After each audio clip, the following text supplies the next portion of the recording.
Hey everybody, how you doing tonight? Welcome, welcome, welcome, welcome. Glad you're here. We're going to have a great conversation. I am here in my lovely Brooklyn apartment. It is Saturday night. There is still a snowstorm outside. Hopefully it's cleared up by tomorrow or Monday.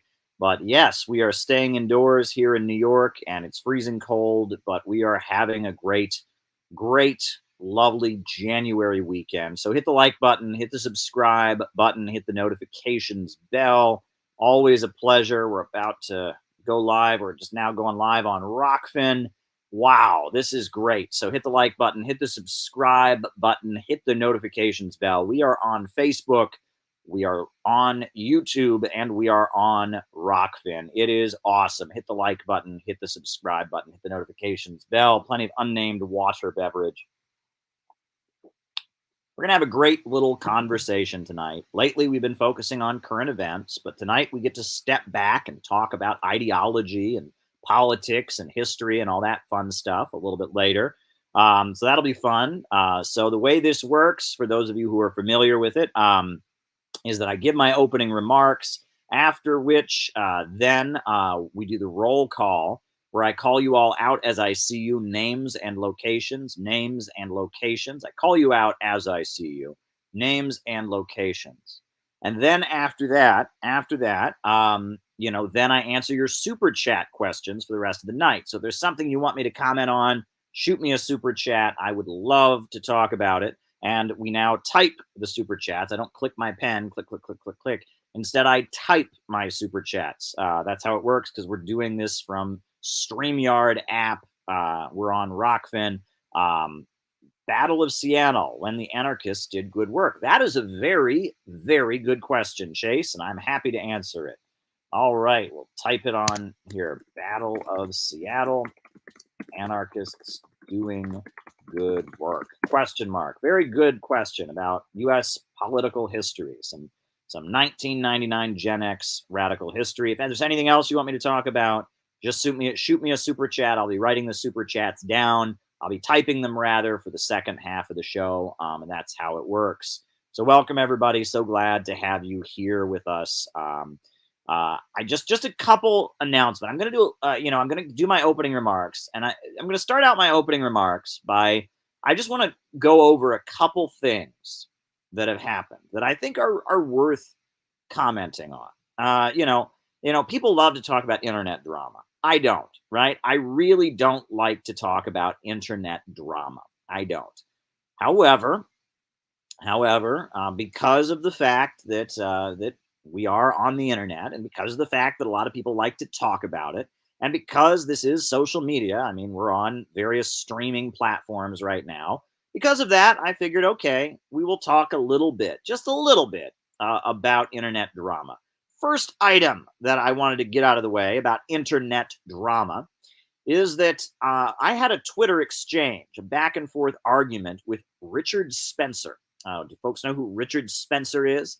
Richard Spencer is the top white nationalist in the United States. He's much younger than David Duke, the former, who is worse, Nestor Makhno or Pol Pot? All right.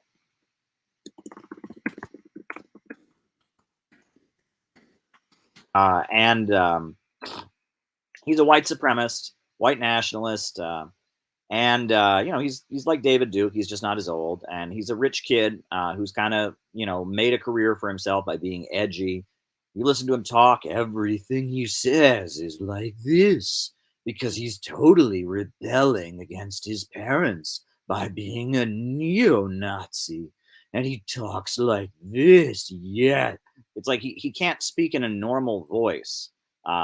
He cannot speak in a normal voice. He speaks in this like crazy edgelord voice, and he goes around getting attention for himself by being a racist, by being an open racist and an open advocate of white separatism, etc. Right?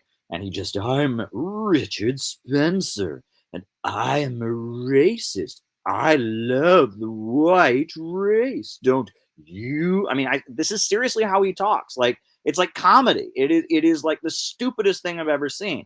It's awful. But anyway, he's recently gotten sued over the shout out to Stephen Estrada, communist, for running for city council. All right, we'll write that down. All right. Oh, and shout out to you, darling. Shout out to you. That's great. Everyone say hi to Metches. She's just one room away. All right, Stephen Estrada. Yes, everyone should follow Metches' page, the fantastic professional nanny. Everyone should follow her page. But that said, so I mean, he's just, and he's gotten sued over the Charlottesville stuff. Richard Spencer, he's had, court appearances, and his Russian wife, has left him, and he's not having the best time. So out of the blue, Richard Spencer decides that he's going to tweet at me, and he's going to tweet at Jackson Hinkle. Why? I don't know. Right? I mean, he's been banned from Twitter, but now he's back on Twitter. He doesn't have that many followers because he was banned. He's gotten a huge amount of publicity, not that many followers. So, Richard Spencer, he's back on Twitter, and he decides he's going to tweet at me. And I'm tweeting that any socialist who's worried about it, who is worthy of the name, any socialist who's worthy of the name should be trying to stop the danger of war with Russia. He tweets at me that no, a real socialist would want a great catastrophe to take place so we could rebuild the world. Well, first of all, right? First things first, right? First things first. Did I miss a super chat here? Oh, why does Azov's battalion get no attention in mainstream U.S. media? All right. Azov's battalion. Good. Wrote it down. Thank you. And so he tweets at me. That we should want World War III. Well, first of all, why would I take Richard Spencer's advice on how to be a socialist? Number one. Number two, why would anybody want World War III to break out? Right? World War III would be an epic disaster.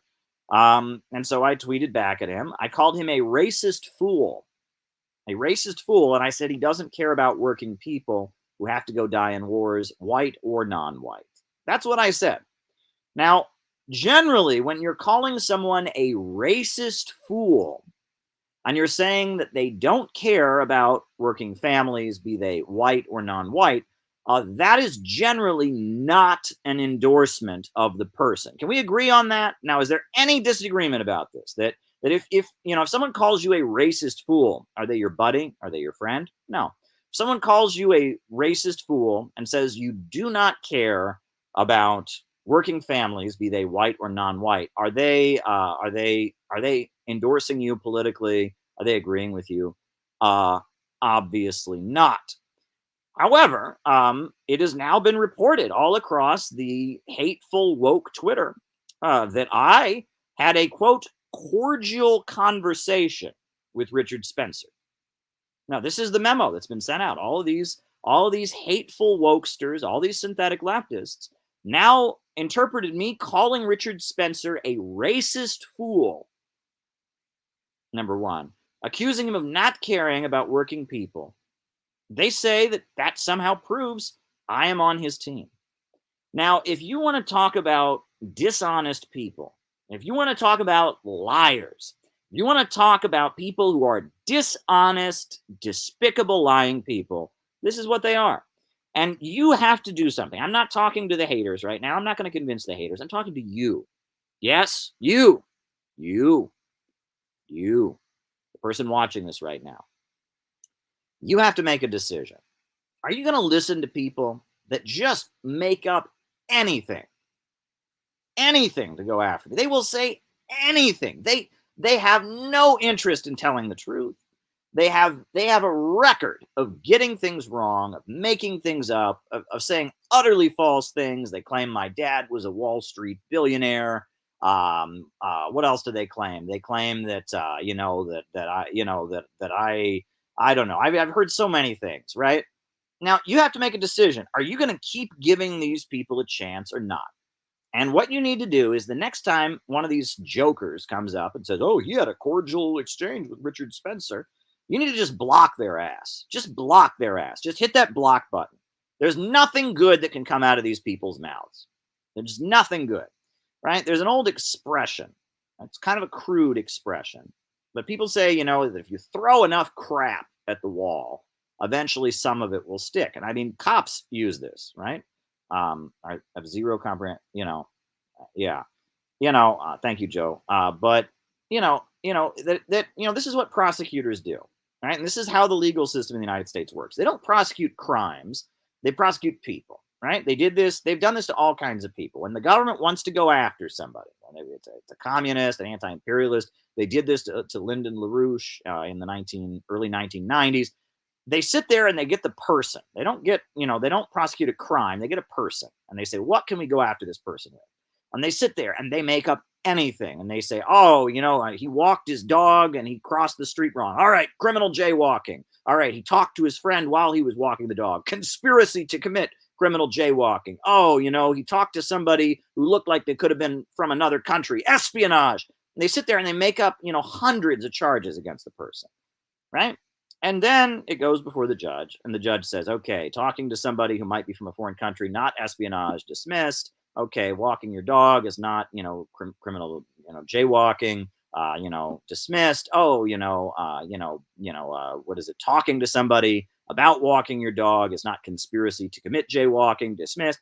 And it will be like 99 charges will be dismissed. But there'll be one thing that maybe has some validity to it. Maybe there's some argument that could possibly be made. And that charge doesn't get thrown out, and that goes to court. And here's the thing. In real life, if somebody makes up 99 lies, and then one of them might have some truth in it, are you going to believe that person? Right? If I came up to you and I said 99 untrue things, I made up 99 things that were not true, but there was one of them that you were just kind of like, maybe they've got a point there. Would you believe that person? Would you take them seriously? Of course you wouldn't. You'd say, this person lied to me 99 times, and the one that there might be some validity to what they're saying, I'm sorry, but they lied 99 times. That's how the real world works.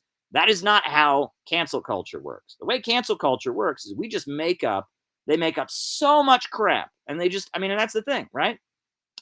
Have I made mistakes before in my life? Yes. Have I done things, or said things? Really, I don't think. Have I done things or said things that I wish I could have done differently or said differently? Yes. But these people are not honest actors. They have lied to you so many times. So many times. They're saying that I had a cordial exchange with Richard Spencer when I called him a racist fool. Okay. These people claim my father is a Wall Street billionaire, right? I don't know many Wall Street banks that are headquartered in tiny little towns in Ohio. These people are lying scum. And you have to make a decision. Am I going to give them a chance, right? They've come at us with 99 lies. Am I going to give them a chance with every new lie? Or am I just going to go, yeah, you clearly are just out to get Caleb. You're clearly just lying con artists, and just block their ass and block them out, right? Seriously, I know people who have, with all the drama with the Communist Party, I've talked to many people, and they said, I really wanted to believe you're a fascist. That was the best. I had this conversation with this young guy, teacher, and I don't want to say too much more. I'm going to reveal his identity, but he was in the Communist Party. Talk to him on the phone, hello, everyone. Consider donating to CPI or John Brown Volunteers by asking a super chat question. Broke? Then like, share, and comment. Thank you, Red Precarian. I appreciate that. Talked to him, and he said, Caleb, I really wanted to believe that you were a fascist, because that's what we were being told, right? The leaders were telling us that you were a fascist, that you were a white supremacist. But, I noticed that you're married to a non-white woman. And I noticed that you've been protesting police brutality for decades, long before it was trendy and cool, long before any of these left book losers were protesting police brutality. I noticed that you actually video recorded an act of police brutality, and your video evidence was used in court to acquit somebody after the police beat them up and then tried to charge them for assault. I've noticed that you've risked your life standing with people against war and trying to bring aid to the people of Yemen. I've noticed that you stand up for Muslims and that you defend black nationalists like Minister Louis Farrakhan. And I just can't believe it. I just can't believe it. And they said, I tried. They said, I really tried to believe that you were the grand wizard of the Ku Klux Klan, that you were, you know, you're part of a satanic conspiracy against Kamala Harris directed by Alexander Dugin. And you know, I tried to believe it, but I just can't. And I've heard that from many people, that what these people say is so ridiculous. Ridiculous. Now, I mean, look, they think me calling someone a racist fool means I endorse them. I mean, that's how despicable these people are. And there's so many examples of this. So many examples, right? You need to immediately, if you see this crap being spewed by anybody, right? By anybody, if you see this garbage being promoted by anybody, you need to block them. And then if you see anyone who's kind of on the fence, you need to go to them and show them what bullshit it really is. You need to just lay it out for them. Be like, no tolerance for this bullshit. You know, you disagree with Caleb about China, fine. You disagree with Caleb about Russia, fine. You disagree with Caleb about North Korea, fine. Right? And Peter Coffin. And you know, but you need to stand your ground on this and say no. You need to say no, and you need to say to people, if you're going to engage in this, you're blocked. Thank you, Peter Coffin.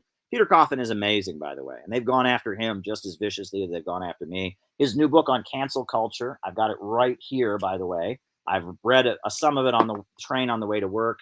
Check out his new book on cancel culture. Peter Coffin is a great person, a great book about this kind of, you know, personal character assassination. I mean, this is really good stuff. You should get a copy of it if you can.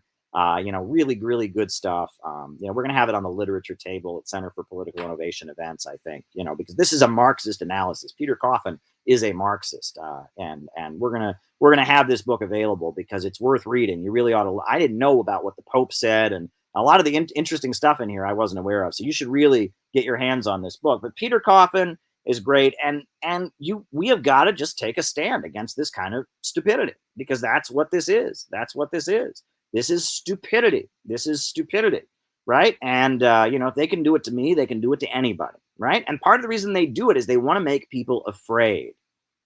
Bitcoin anti-Marxist. They want to make people afraid, right? They want to make people afraid to say anything. It's not about changing people's minds. It's about intimidation. They want to bully and intimidate people out of standing up for the truth, right? They want to make people, when it's time to go to war with Russia, they want to make sure no one gets up and says, maybe World War III is not a good idea. You know, they want to make you afraid to say that, not because you would think it's wrong, but because you're afraid of, you know, thousands of people getting on social media and exposing you as a Russian agent and collaborator. This is what this is about. This is totalitarian mind control. Right? You know, they don't throw you in a prison camp in the United States at this point. They may get to that at some point, but they don't throw you in a prison camp. You know, they don't round you up and torture you. They just destroy your life on social media if you disagree with the government, if you disagree with the ruling class. If you get up and say, no, we're not going to buy your lies. We're not going to buy your wars. We're not going to buy your propaganda. We're not going to buy your fake socialism. We are going to challenge your lies. We are going to fight for the truth. If they do that, they try to lie about you, and they use their ability to just spread propaganda all over the internet to destroy you, right? It is their totalitarian mechanism for mind control, and intimidation is really what it is. And it's cultivating people to be weaker, right? It's trying to cultivate a generation of younger people to be psychologically weak. And I've talked about over-socialization. We can talk about that later in the stream if you want. I don't want to make this the whole focus. I mean, we just got going here. We got a whole nother thing to talk about. But I just wanted to get that out of the way, because I mean, this is a great example of how dishonest these people are. So I can't let it go. I got to show it to you. The other thing I wanted to mention is that, you know, this guy, Humanist Report, right? There's this guy who calls himself Humanist Report. He's another one of these. Again, we're still on the internet drama. Again, I don't like to talk about internet drama, but while we're there, there's some guy, and he's got like what is his name? He's got like an Italian last name. He's like an Italian American dude, and he goes by Humanist Report. Is Hollywood out of touch? Okay, we'll write that down. Right, Humanist Report. So he did a video mainly attacking Jackson Hinkle. And in that video, he's attacking Jackson Hinkle. Jackson Hinkle is, you know, a great friend of mine. I'm going to be on with him tomorrow. It looks like I'll be on his stream, and he's going to be speaking at our great event that's upcoming in Austin, Texas. We're having a great event March 12th. If you can make it, that'll be great. So, he's attacking Jackson Hinkle, and he's watching this video of Jackson Hinkle, and he's attacking Jackson Hinkle. And he says to Jackson Hinkle, Jackson Hinkle says, that he's a Marxist-Leninist, anti-imperialist American patriot. And this guy sits there. He's a liberal, right? And he's like, what? You can't be an American patriot and be a communist. You can't be, you can't be anti-imperialist and be an American patriot. You can't do that. I mean, it's like, I'm watching this. And I'm just like, holy crap. This guy is supposed to be such a liberal or whatever. It's never occurred to him that like dumb commentators on Fox News who sit there and go, commies are anti-American. They need to move to another country. It's never occurred to him. Never occurred to him that they might be wrong. It's never occurred to him that those of us who advocate a system where the banks, factories, and industries are organized to serve the people might be doing so because we want to make life better in the United States of America. It's never occurred to him that all these wars that are being waged, all these wars that are being fought for the profits of the rich are not good, and that maybe it's not good for America to have young men from Idaho and Pennsylvania, and young women as well, getting shot, for corporate profits, and having low-income people get killed so that Wall Street can maintain its monopoly. Take it from an old ML. I'm a red diaper baby. Dad was in CPUSA in the 1940s. Granddad was IWW Gene Steb guys. American Marxists were patriots until the new left. Thank you, Chris Marlock. Thank you. I'll write that down. I'll come back to that. Patriots until the new left. So, the fact that this Humanist Report guy is so politically shallow that he doesn't comprehend that like socialism would make a better life for the United States. I mean, that is utterly shocking to me, right? And so then he's ranting against Jackson Hinkle, and then somehow he gets to me, right? How I fit into he brings me into it. I guess somebody in his chat mentions me, and then he's like, oh yeah, well, Caleb is an idiot or smooth brain or something like that. And he says, yeah, we had an exchange on Twitter that proves that Caleb's an idiot. Well, I've got that exchange on Twitter right here, folks. I've got our exchange on Twitter, and you'll notice, I think our exchange on Twitter makes me look pretty darn good. Because all that happened was that I said I was willing to work with people who were against gay marriage or abortion, despite disagreeing with them. I said, people that are against gay marriage or abortion, I might strongly disagree with you, but you're still my comrades. That is all I said. And a bunch of people started attacking me. And I said, no, like I stand by this. I mean, if this is the hill that I want to die on, fine. I've worked with Muslims who are against abortion and gay marriage. I've worked with Roman Catholics who are against abortion and gay marriage. I've worked with black nationalists who are against abortion and gay marriage. I am for abortion being legal. I am for gay marriage being legal, but I know some people that are socially conservative. There are Catholics who've been marching against the death penalty for years. Some of the most important Catholic, civil rights and anti-death penalty organizers, whether it's, Father Roy Bourgeois, you can talk about Father Grappi, who led, civil rights protests in Minneapolis. You can talk about, go see the movie Dead Man Walking. I believe it's about a Catholic anti-death penalty act. And some of the most progressive activists are Catholics that are against abortion, against gay marriage. Well, I don't agree with them, but they're still my comrades. And so are Shia Muslims, the Muslims of the Middle East that are fighting against imperialism, the people of Yemen, that are resisting Saudi aggression, Minister Farrakhan, black nationalists, many black Muslims, black revolutionaries, many Puerto Ricans, are against abortion, many Latino Roman Catholic. There are many people in this country who are very progressive, good anti-imperialist folks who have, some socially conservative positions. And so, there was this mob of people on Twitter just piling on to me. How dare you say that? And people are sending me crazy messages. You want to work with people who want to murder me. And I'm thinking, okay, now I can understand that, as a gay person, you might be in favor, you might be very strongly in favor of gay marriage, but I don't think that people who oppose gay marriage want to kill you. Right. And they're just sending me all this crazy hate. And of course, this Humanist Report dude he's not the kind of person who like thinks of things himself, right? That would require him to like take a risk and be heroic and be creative, and that's not the kind of person he is. But he sees that I'm being dogpiled on, so just like any weak, pathetic person, he jumps into the mob and attacks me. And so I thought, okay, this guy's got a big following, got a big account. I'll tweet back at him, And I said, oh, okay, you want to debate me? I'll debate you anytime. And he declined to debate. Oh no, he couldn't debate me. But I was free to call into his show, he said, and tell anyone why he as a gay person should work with people who oppose his right to marry. And I said, I never said what you should do, Mike. I said that I'm willing to work with people who have socially conservative views despite disagreeing with them. That's all I said. And he had no response to this. And I just retweeted the thread, and he says that somehow our exchange made me look dumb. Read the tweets. My replies to him got more likes than his comments. He's this big, famous Humanist Report, Democratic Party shill. People liked my replies to him. I'm going to post it in the chat right now. If you're on the YouTube, it'll probably go into the chat. Posting it right now. Right now. This is me reposting our exchange. Go and read it. Go and read our exchange, right? And this will show you.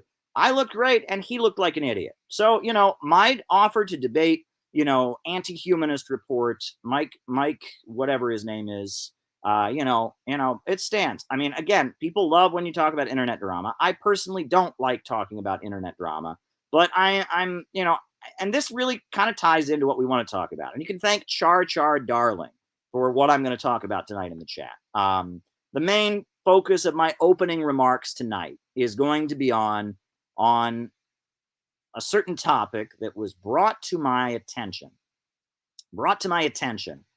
by Char Darling. So everyone applaud for Char Darling. Go follow Char Darling on Twitter. She deserves more Twitter followers. Char Darling is a John Brown volunteer. She's written a number of articles for the CPI website. She reminded me that a good topic to talk about might be the overlap between synthetic leftism and fascism. Because, look, at the end of the day, most synthetic leftists are not fascists. I'm not saying they're fascists, right? And yes, Char Darling does rule, Peter Coffin. Yes, she does. And, most synthetic leftists are not fascists, all right? They're not. But they're constantly calling us fascists, right? And, there's an element of, they say the pot calling the kettle black. You ever hear that? Shout out to Char Darling. The pot calling the kettle black. The pot calling the kettle black. There's an element of, I think it's in the Christian Gospels. Jesus Christ says, don't complain about the speck in your neighbor's eye when you have a log in your own eye. And synthetic leftism, not Marxism, Leninism, not socialism, not class struggle, progressive, working class politics. No. But this synthetic left, hippie counterculture, middle class, pessimistic stuff, the toxic poison that is flowing out of your cell phone and out of your laptop screen every day, that says there are too many people in the world, we need to reduce the human population, that says, that we need to use drugs, and that we need to be, be hopeless and have no points, and we need to be angry all the time. And, that deviation has a lot in common with fascism. It really does. And we should talk about that. So one of the first things I want to talk about, and I've got many examples of this, but, historically, right around the time of the 1930s in Europe, there was a left, and it was Marxists, communists. There was communist parties. And then there were more moderate Marxists, like social democrats, that were not anti-imperialist, that were reformist. And then you had mainstream society, right? And then you had the far right. Well, among Marxists, the primary viewpoint was atheism. Marxists believed in historical and dialectical materialism. They did not believe in a God. They rejected the notion that there was a God. They advocated only scientific and rational thinking, etc. Mainstream view in Europe and the United States was a Christian one. You had Catholics, you had Protestants, and you had other religions too, but it was primarily, Catholics and Protestants. That was the mainstream view. Occultism was a practice of the far right. Let me repeat myself. Occultism was a practice of the far right wing. Now, you would never know this in the United States. We're taught that, the occult, mysticism, Eastern religions, witchcraft, all of that is left wing. Books like Socialism, Utopian, or Scientific by Frederick Engels, right?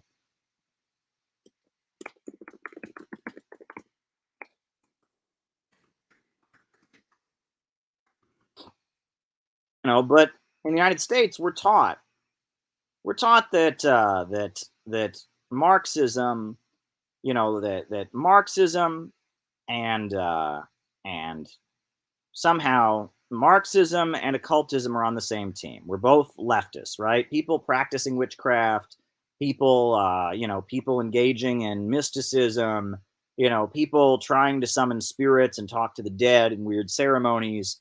We're taught that and communism are like the same. They're part of the counterculture or something. You just gave me a flashback to my time in the U.S. Navy. It was a very weird place, and I had to work through it. Get out, poverty draft. Wow. Yeah, we'll talk about that. Poverty draft.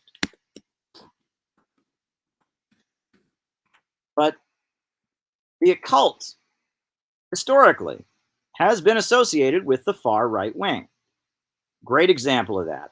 In the United States, one of the main Nazi groups during the 1930s, one of the main organizations that was supporting Hitler in the United States, was called the Silver Legion of America. The Silver Legion of America. The leader of it was William Dudley Pillay. Are you on Rumble or any other platforms? William Dudley Pillay. You can look up William Dudley Pillay. William Dudley Pillay, the Silver Legion of America, the Silver Shirts. William Dudley Pillay was an occultist, right? He performed seances. He believed he could talk to the dead. He wrote a book claiming that he'd had this out-of-body experience where he was abducted into outer space, and he spoke with Jesus and various dead deities, and they sent him back to Earth. Yeah, this main Nazi dude was an occultist, and he went to prison during World War II for being a Nazi collaborator, and then after World War II, he came out of jail and he was talking about UFOs, and he was promoting belief in space aliens and stuff, and then he died in 1965. William Dudley Pillay. Well, this guy, you look at him, he was an occultist, right? He believed in mysticism, Eastern religions. He claimed he could talk to the dead, etc. Now, he also claimed to be Christian or whatever. Now, he claimed that it was a mixture of Christianity and occultism. He called his political party the Christian Party. But this guy was an occultist.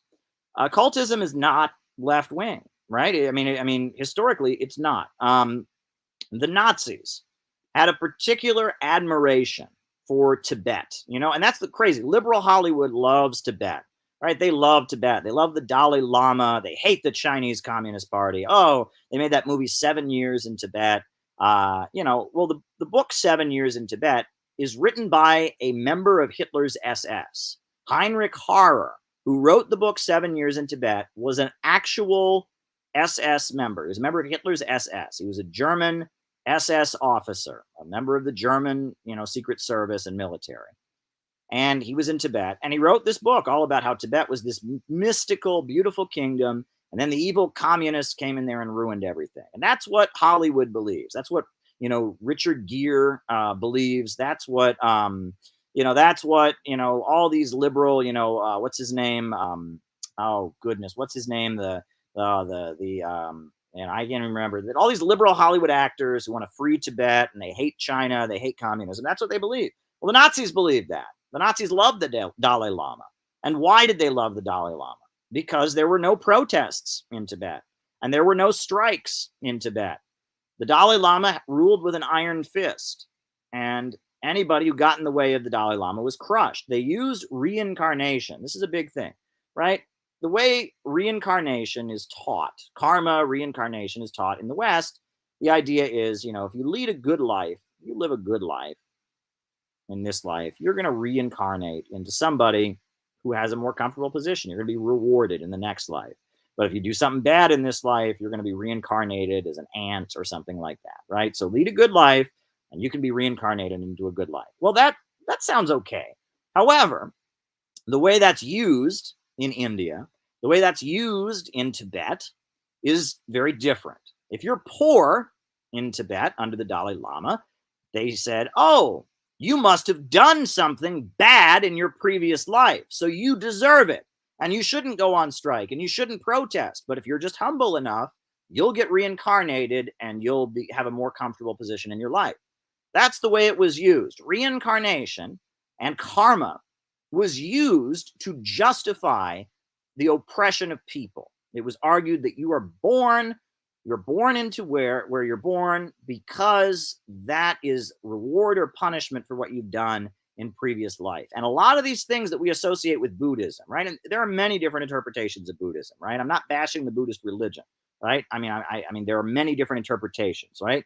But just like Christianity during the Middle Ages was used to say, be a good little peasant and don't ever revolt because then you'll go to heaven, and don't ever protest and then you'll go to heaven. Just like they used Christianity in medieval Europe to justify the oppression of people, in Asia, Buddhism was used that way. And a lot of these concepts that are, now in westernized Buddhism, they talk about mindfulness training and learning to accept your conditions in life, etc. The way that was used was to tell peasants and slaves and poor people, don't rebel. This is part of what the universe wants for you. Learn to accept your position. Be at peace with where you are. And that, sure, just like any other religion, right? There are progressive interpretations of it, and there are reactionary interpretations of it. And in Tibet, under the Dalai Lama, the interpretation of Buddhism that they had was used to justify oppression. They said if you were poor in this life, it's because it's your punishment for being bad in another life. They said that, being at peace with the universe, and that means you should never resist injustices. That means you should accept whatever is thrown at you. That's what it was being done. And the Nazis, who were not Asian, who were European, loved this stuff. And they went to Tibet and they dug up the skulls, trying to determine if the ancient Tibetans were somehow, if the Germans were descended from the ancient Tibetans. And they were obsessed, and they liked the caste system in India, and they liked Tibetan Buddhism, and they liked all of this this oppressive stuff, because they thought it was a way to justify the hierarchical society they wanted to create. The Nazis largely believed that social hierarchies were good, that some people, some races, some genders, some ethnic groups, some people were just superior to others, and that's the way it is. That's essential to fascist beliefs. And a lot of the Eastern mystical religions were about reinforcing that doctrine, and so the far right loved them. Shane Spellman says, I'm in Australia, and in my conservative city, I see the Falun Gong doing demonstrations at major shopping centers, playing their music, take down the CPC, showing photos of torture inflicted. Can you talk about the Falun Gong? Yes, I can, and that is on the list. We'll got a lot to say about the Falun Gong.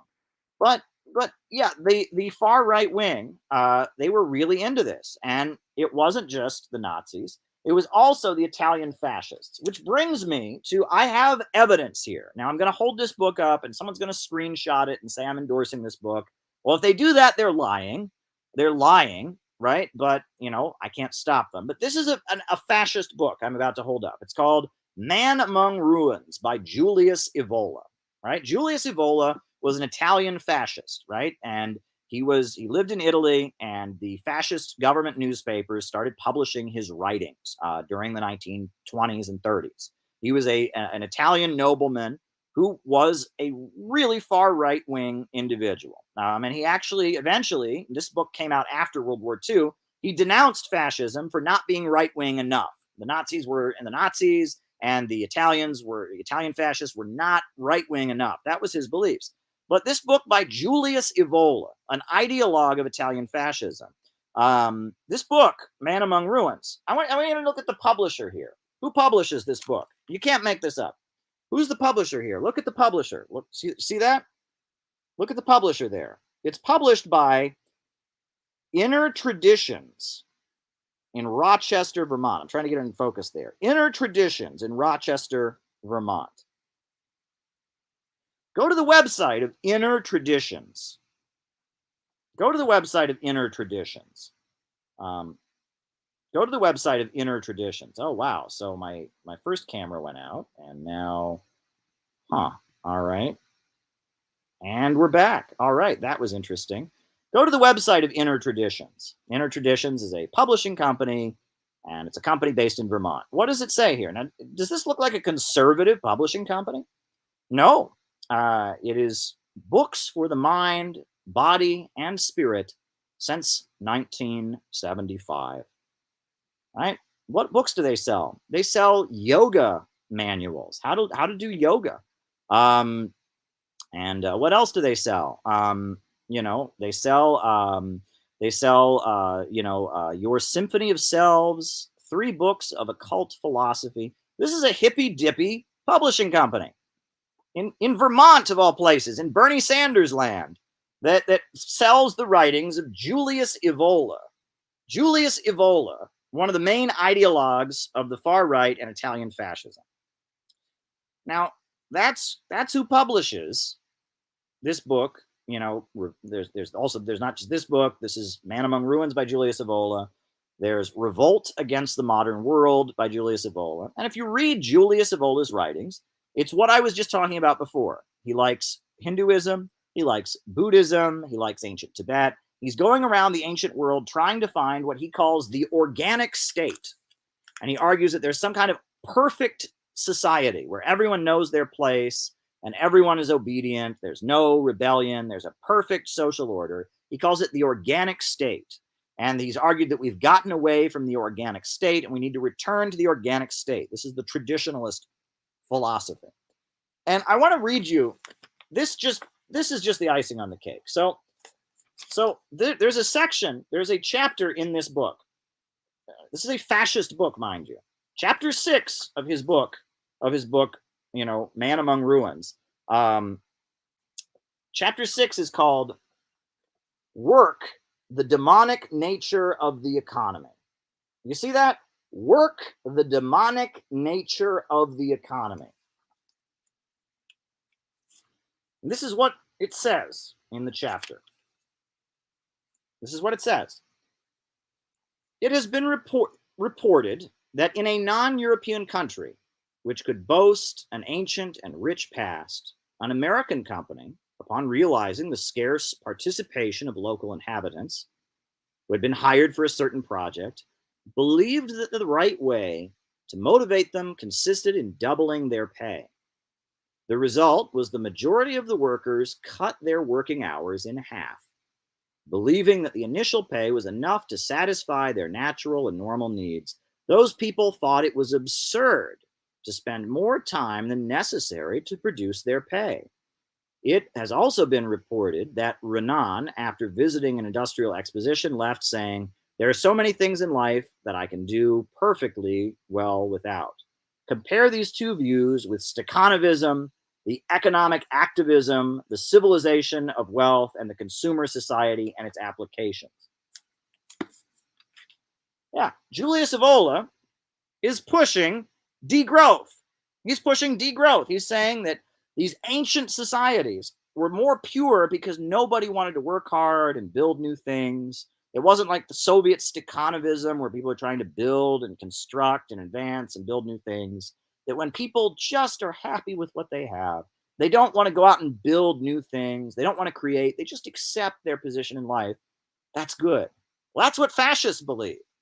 And that's a big, big part of synthetic leftism. The anti-consumerism, this Michael Moore movie, Planet of the Humans, Malthusianism, the idea that growth is bad, that the problem with capitalism is that it keeps growing and society keeps advancing. That's a big argument we hear from these synthetic left types.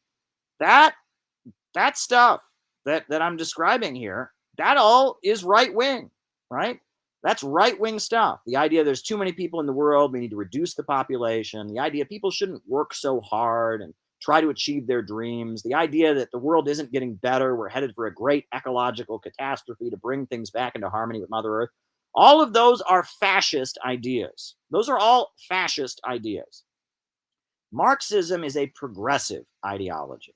Marxism is an ideology that says human beings are endowed with a specific creative power, and they're marching forward, trying to advance toward a higher plane, a higher stage, a higher mode of production, and that capitalism, the irrational rule of profits and greed, is holding back human potential. Only under capitalism are people homeless because there are too many houses. Only under capitalism are people hungry because there's too much food. Capitalism, with its sustained problem of gluts of overproduction, where innovations like self-driving cars would lead to mass unemployment among truck drivers and cab drivers and transportation workers. Capitalism is holding back human potential. It's holding back human growth. And it's time for the working people of the world to rise up and take control of the means of production, the banks, factories, and industries, and organize them rationally to serve public good and not the profits of a few. And when the economy is organized to serve the people and not the profits of a wealthy few, when the banks, factories, and industries are rationally planned under public ownership, growth will no longer be restrained by the irrationality of capitalism. And we can then move toward the ultimate goal of a stateless, classless world. We can break down all forms of oppression and all social hierarchies. Equality can be realized by vast material abundance. We can create a society from each according to their own ability, to each according to their needs. That's the goal of socialism. That is the goal of Marxism, is to create so much material abundance that inequality breaks down, that divisions between mental and manual labor breaks down, that people can work just because they feel like working. The state itself can fade away. That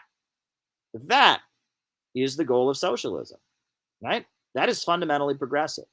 What the synthetic left believes, that human beings are a cancer on Mother Earth, that people shouldn't go out and work hard, that we should be exploring ancient mystical traditions where people never protested and were just content with their place in life. This stuff is right wing. And I mean, it is right wing, and there's a reason that the far right loved it. Meanwhile, a lot of things that people think are fascist are not, right? People marching in unison, right? That's not fascist. That's just a thing people in groups do. People wearing uniforms is not fascist, right? Communists wore uniforms long before fascists ever did, right? Having a salute to recognize your organization. Communists had their salute, the fist that comes from the Paris Commune. And so fascists invented their salute, which I'm not going to do for obvious reasons, but they invented their salute as a way to counter the salute of the communists, right? Using red flags, having a leader with a distinct mustache. Lenin had that very famous goatee. Stalin had his handlebar mustache, right? That was long before Hitler. Stalin had his handlebar, Lenin had his goatee. And what was that about? It was that back then, when they printed propaganda posters, they couldn't get into detail very much. And so if you put a very distinct goatee, if there was a bald guy with a goatee, everybody knew that was Lenin. If there was a guy with a handlebar mustache, everybody knew that was Stalin, right? And it was just a technique. It was just a method, right? And so then the Nazis copied it. The Nazis, yes, they wore uniforms. And the reason they wore uniforms is because communists had worn uniforms and it had been effective, so they stole it, right? The Nazis invented their own salute. That was because communists had their salute, the fist, and it was very effective, so they copied it. Communists used red armbands first. That is true, right? And there's nothing fascist about being in a group and working to achieve a goal, right? Davos and stakeholder capitalism. There's nothing fascist about working together to achieve something. There's nothing fascist about being in a group. There's nothing fascist about being part of a community. Nothing remotely fascist about it. And the cancer of liberalism, the idea that we need to break down any sense of collectivism, The idea that we need to just completely break down any notion of human solidarity and reduce human beings to atomized individuals who are so weak and they stand alone and they can be crushed. That is a toxic ideology. That is the ideology of neoliberalism. It is very, very dangerous. What are your thoughts on Malthusian topic, LaRouche, and his possible place in the communist movement? Okay, I've answered that before, but I can answer it again. Malthusianism, LaRouche, place in the communist movement. So, you know, I just want to be very, very clear on that. I just want to be very, very clear on that. That a lot of things that the synthetic left says are fascist are not. They're just people and groups working for a cause. Meanwhile, a lot of things about the synthetic left, like Malthusianism, like occultism, like believing growth is bad, you know, like glorifying primitive feudal societies in the East and adopting, you know, the practices of Tibetan Buddhism. A lot of these things are very fascist in their nature. And so I want to thank Char Darling for the suggestion that I talk about that. And now we're going to do our roll call. Names and locations. I will call you out as I see you. Names and locations. Who's with us tonight? I'm going to call you out as I see you. That was my opening remarks. And so now I'm going to call you out as I see you. And then I'll be answering your super chat questions for the rest of the night. So there you go. There you go. And in Rockfin, I see that Seattle from the left coast says, thanks, Caleb, for sharing your brain. One Love says maybe he's trying to be hypnotic. No, I'm not. But there you go. So who is with us tonight? Who is with us tonight? All right. We've got Ryan in Oakland. We got Ramsey in Cincinnati, Ohio. JT24 in Mississippi. Chris Morlock in San Francisco. Jared from Virginia is with us. Piano Man in New York City, St. Louis, Utah. Killen from Milwaukee. Nadia in East Harlem, New York City. Who else is with us? Sorry, I'm skipping from various streams. Address the Oedipal tendencies in U.S. political culture. Okay. Oedipal tendencies in U.S. political culture. All righty. Very good. We'll go up. All right. We got Mo in Toronto. We got Sam in Australia. We got Antibes in France. Who else we got here? We got Michelle in Mexico. We got San Antonio, Texas, Zalette. We got Matt in Baltimore. We got Fred in Alameda County. Vidal in Boston. Chimuco from Mexico. Christian from North Paramus, New Jersey. Zachariah in Seattle. Char Darling. Shout out to you, Char. Shout out to you, Char Darling. Everyone should go follow Char Darling on Twitter. A great John Brown volunteer full of great suggestions. Tim Wilson, Antibes, France. Seth from Louisiana. Thanks for Huey Long posting. I love Huey Long, by the way. You know, we got David Fox in Bendigo, Australia. We got Brian Schaefer. I can't put everyone on the screen. We'll be here all night. Austin. I've got to go down again, right? We got Northern Michigan, A Better America. Mark from San Diego. B-Level from Canada. Check out B-Level's channel. He's got a great channel. Great stuff he does over there. B-Level is awesome. Check out his chats with Ramiro, his chats with Flame of Liberation. They do great stuff. Joan in Sydney, Australia. Alex from Brazil. Daniel in Seattle. Anna Louise Strong, autobiography, I Changed World, or biography, Right in Her Soul. Okay. All right. Anna Louise Strong, autobiography, Worlds, or Right in Her Soul.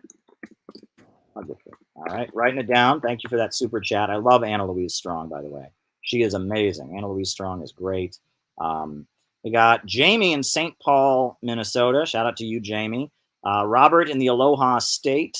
We got Gallon in North Carolina. Fusang in California. Joseph Gale in New York on the double right now, but turning in, of course. All right, great. We love you, Joe. Joe is a longtime friend of mine.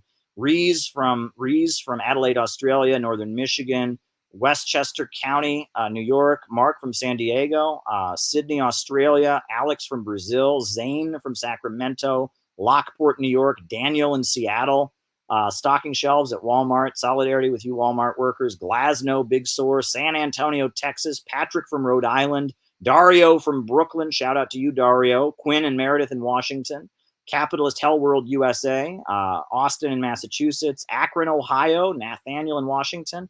Good stuff, folks. Kieran from San Diego, Jason in Georgia. Hi, Caleb. Mark from California, Auckland, New Zealand. Oh, this is great stuff. Crypto has been a growing culture of profit sharing. It's interesting. Kieran from San Diego, Jason in Georgia. All right, folks. I think, right. Oh, we got Far in Texas, right? Gallon in North Carolina. There we go. There we go, folks. All right. Well, hit the like button, hit the subscribe button, hit the notifications bell. Always good to have you here with us while we're having yet another amazing conversation here on many different platforms. I wanted to let folks know that pretty soon, starting next week, I'm going to have a show exclusively on Rockfin. We're making some nice artwork for it. It's going to be called Main Trend Analysis is the name of the show. Main Trend Analysis. So that'll be one thing that we're doing on Rockfin. But I actually had another idea today, right? And this was an interesting idea, right? Because, we talk about a lot of different things on these streams. And we talk about Marxism and socialism. We talk about world events. We talk about history and art and, all kinds of things, psychology and economics and all kinds of stuff. But one thing that it has come up quite a bit lately is religion. But some people love it when I talk religion, when I talk about, when I talk about the Bible. People love that. People love it when I talk about the Bible. Some people don't. Some people don't like it when I talk about the Bible. Some people, that's just not their thing. And I'm not here to push my religion on you folks. But one thing I thought about is, since it's kind of a divide here, since some people like it when I talk religion, some people don't. On Rockfin, I am going to do a series of classes that will be exclusively on Rockfin, called The Bible and the Proletarian Movement, where we're going to talk about the historical overlap between communism and Christianity, the relationship between communism and Christianity, and it'll be exclusively on Rockfin, and it'll be exclusively on there. So if religion's not your thing, you don't have to look at it. But if you like it when I talk about religion, if you like it when I talk about religion and the Bible and Christianity, if you like that stuff, you can watch on Rockfin, and you can be part of the conversations on Rockfin. And if not, we'll just keep doing what we normally do on this channel. I figured that was the best way to go about it. So we're gonna do a series of religion classes that will only be on Rockfin. We're also going to have Main Trend Analysis on Rockfin. But for most of the time, I'll be on here on all platforms, Facebook, Twitter, and all of that. But we're going to do Rockfin for the Bible series, and we're going to do Rockfin for Main Trend Analysis. And the rest will just stay, as we're doing here. We're going to have regular streams where I just come on here and talk to you all. So there you go. And there you go. Kristen says waiting for a reason to pull the trigger on Rockfin sub, and this is it. Well, there you go. Yes. I'm going to do the Bible and the Proletarian Movement. That'll be on Rockfin. But that way, because look, the thing is, I don't believe in having any religious test for a political organization. Right? Oh, someone says, he's, not religious, but it sounds interesting. Well, there you go. Everyone's welcome. But I don't believe there should be any religious test, right? That I will work with atheists. I will work with Muslims. I will work with Jews. I will work with Hindus. I will work with pagans. I will work with people of any religious persuasion. I am not here to save your soul, right? I'm interested in politics. I'm interested in saving the country from capitalism. Your relationship with God or gods or goddess or whatever is your business. It's your business. It's your business. And so, that said, though, I think the topic of religion is a very interesting one. So I would like to talk, about that with people. But I don't want to do it on here in a way that some people really don't want to hear that. Some people really want to hear it. So we're going to do some exclusive streams on that, and that'll be good. So that's how we're going to do that. So that's all the more reason to get on Rockfin. So there you go. There you go. All right. Well, folks, like I said, hit the like button, hit the subscribe button, hit the notifications bell. Somebody just sent me a tip. Could you talk about the World Economic Forum and the Great Reset? We'll do. We'll put that on the list. Thank you, Seattle, for that tip on Rockfin. World Economic Forum, Great Reset. Thank you very much, Seattle. Much appreciated. All right, so now we're going to start answering super chat questions. And hopefully I don't run out of steam too quick here. I'd like to go for as long as possible tonight. Saturday night is awesome, right? There's a lot of people here tonight, and this is awesome. I hope we can go, until the break of dawn, because there's a lot of us here. I'm seeing that there's 275 people watching this right now. Can you believe that? 275. Well, if you tweet this out, if you post this on your wall, if you invite all your friends, that could be a much bigger number. This is great. 275 people are watching this right now. Isn't that amazing? Right? We have something really, really special at this community. Don't deny it. What we do here is awesome. We have something really amazing in this community. And so, yeah, we are on fire tonight. And I hope that I can keep answering these super chats for as long as possible, because this is great. And you guys are awesome. We're just going to keep going, right? Nothing can bring us down. That's the main thing. You know, if you have grit in life, if you can keep going in the face of hardship, if you can have a bad day and say, you know what, that was a bad day, but tomorrow I'm just going to keep going. That is your greatest asset.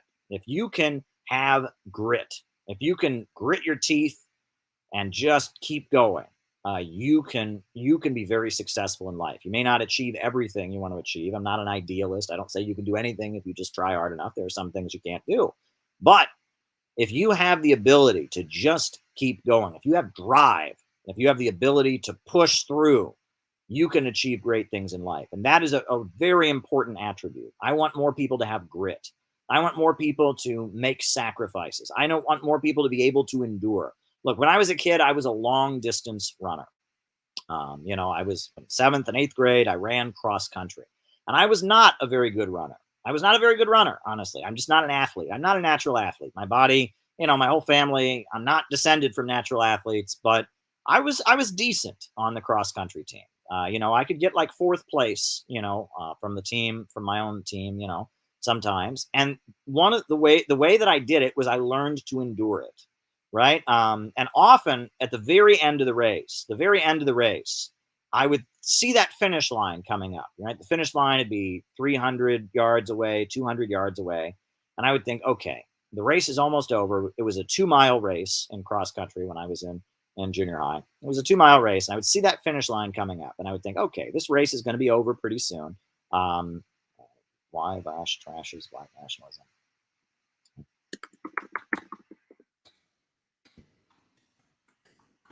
That race would be, would be the end of the race. The finish line would be right up there. And so I would think, okay, I'm almost done, but if I can give it everything I've got, if I can give it everything I've got, right? Everything I've got, what can I do? And so at the very end of the race, I would just run at it. I would just run at it as fast as I could.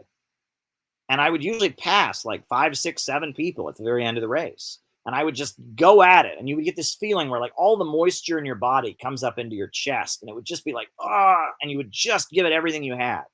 And you would pass people at the very end of the race. And usually there were times where I vomited. I would then go through that finish line and vomit at the end, But you would throw everything you had at the very end of the race, right?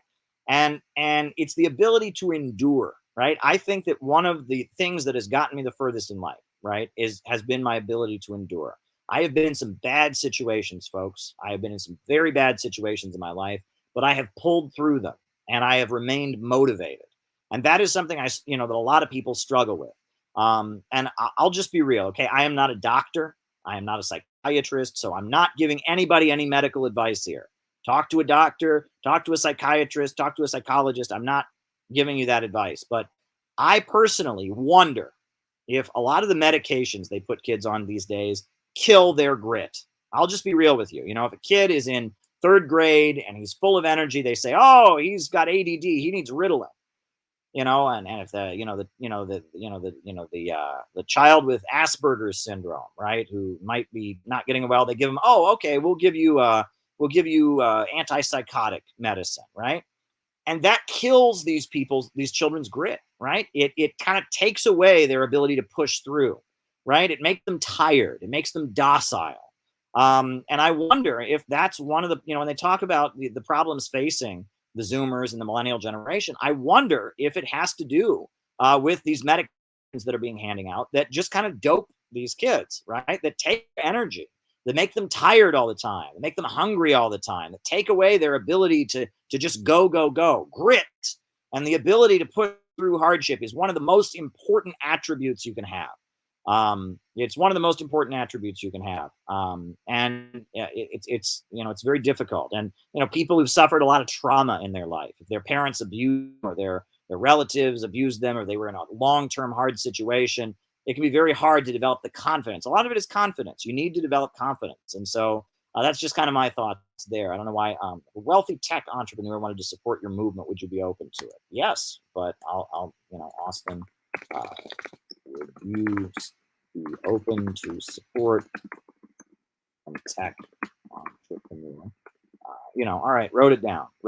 But there you go. But anyway, I don't know why I ranted about that. I don't know why I ranted about that, but yeah, that's one thing I feel like, and again, I no one should like not take their medication because Caleb said this on a stream. Okay, obviously don't do that. Talk to a professional, talk to a doctor. But I feel like psych meds, they hand out like water. They give kids drugs for everything now. Oh wow, the kid yelled in class, give him some drugs. Oh wow, the kid's depressed, give him some drugs. Oh, the kid's not getting good grades, give him some drugs. And it's like they hand out these drugs, and these drugs dope kids, and they make them, they just kind of kill their grit, right? You know, one thing that I've always liked, you know, and I don't particularly like Friedrich Nietzsche, but one of his quotations from his book, Thus Spake Zarathustra, you know, he wrote, one must be filled with chaos to give birth to a dancing star. I have that quote on my Facebook. One must be filled with chaos to give birth to a dancing star. One must be filled with chaos to give birth to a dancing star, because this is true. Greatness and great achievements and great victories often come in states of difficulty and opposition, in high energy environments. You know, often you will look back in your life and say the time in my life when I got the most done, when I achieved the most, has been a time where I was really stressed out, where I was really angry, where I didn't know if I was going to make it. It is that chaos and that difficulty that gives you power, right? And it is out of chaos. It is out of chaos that great things are achieved. For example, World War I, the nightmare, the chaos, the bloodshed, the horror of World War I is what brought the Bolshevik Revolution into the world. It was out of the nightmare of World War I that we got the first socialist state, the first workers' state. And it was out of the nightmare of World War I that a deeply poor, impoverished country like Russia had a socialist revolution and was able to set on the road to becoming an industrial superpower. Out of the nightmare of World War I, out of the chaos of World War I, we got a dancing star called the Soviet Union. And out of the chaos of World War II and the chaos of feudalism and instability in China, out of the nightmare, we got, you know, the socialist revolution that set China on the course of building a new world, right? And you know, some might argue that this means we should be in favor of mass destruction. That's not what I'm saying. I'm saying that often, you know, often it is people that are full of vigor and energy, and sometimes that energy is chaotic, and sometimes that energy gets them in a lot of trouble when they're young, and sometimes that energy makes them very hard to control as parents, and makes them very misbehaving children. Sometimes those children have strength of character that will help them achieve things, you know? And so, you know, when I see these younger folks who are just being given drugs, you know, they just hand them these drugs that make them complacent, that space them out and make them tired. And I meet younger people that are just hopeless. And they say, what's the point of waking up in the morning? What's the point of life? You know, who cares? You know, and they just sit on the internet, you know, and they just sit on the internet and they feel hopeless. I feel like perhaps there's a problem there. So that's just my personal opinion. So there you go. I just wanted to get that out there. That said, now we're going to start answering these super chat questions. The Battle of Seattle, were the anarchists doing good work? 1999 was the Battle of Seattle. I remember because I was 12 years old and I had no idea. I was just getting vaguely interested in socialism and Marxism. And I remember the Battle of Seattle happened. And it was on, I remember my parents, they got Newsweek magazine. And I remember seeing the pictures of the police in riot gear and people spray painting, you know, circle A's onto stores. And I remember it said anti-capitalist activists. And I was like, wait, anti-capitalist, does that mean they're communists? Are they anarchists? I was confused about what these people in Seattle believed. I didn't know what they believed. And was all over the news. The anarchists are everywhere. The Battle of Seattle, the anarchists, and the school shootings at Columbine had just happened. So U.S. media was playing up the idea, there may be anarchists at your school. If you see a young person who could be an anarchist, report them immediately. It was the beginning of this culture. But, the World Trade Organization was meeting in Seattle. Now, what is the World Trade Organization? This is important, right? So the IMF is the International Monetary Fund, and the IMF loans money to developing countries. And the World Trade Organization is a treaty, right? So it's a little bit different. The IMF and the World Bank are institutions that were created at the Bretton Woods Conference after World War II. The United States and the non-communist countries, the US-aligned countries, they met, they had the Bretton Woods Conference, and they formed the World Bank, they formed the IMF, and they formed the World Trade Organization. And I think the GATT, the General Agreement on Trade and Tariffs. They formed these institutions to kind of regulate the world economy. So the IMF loans money to developing countries, but in exchange for getting those loans, they have to do what the IMF says. The IMF will say you only get the loan if you and generally it pushes neoliberalism. It says, okay, Venezuela, if you want to get a loan, you need to cut your public sector. Guatemala, if you want to get a loan, fine, we'll loan you this money to build up your economy, but you have to privatize, this or your healthcare or something like that. That's how it works. It's neoliberalism, right? They push neoliberalism. The World Trade Organization is a body that basically has the ability to overrule economic policies of countries, right? So if the United States were to come up and say, you know what, we're going to put a tariff on steel, right? We want to protect the jobs of American workers in the steel industry. So we're going to put a tariff on steel. Well, what would happen is the World Trade Organization would come forward and say, no, you can't, and would fine the American government millions of dollars. And the U.S. government would have to pay millions of dollars in a fine in order to pass this law. The World Trade Organization basically tells sovereign governments what they can and can't do in terms of economic policy. It's a world court. It's a world economic court set up by international bankers and set up by Wall Street corporations. It's not elected. They don't elect the people that run the World Trade Organization. Oh, no.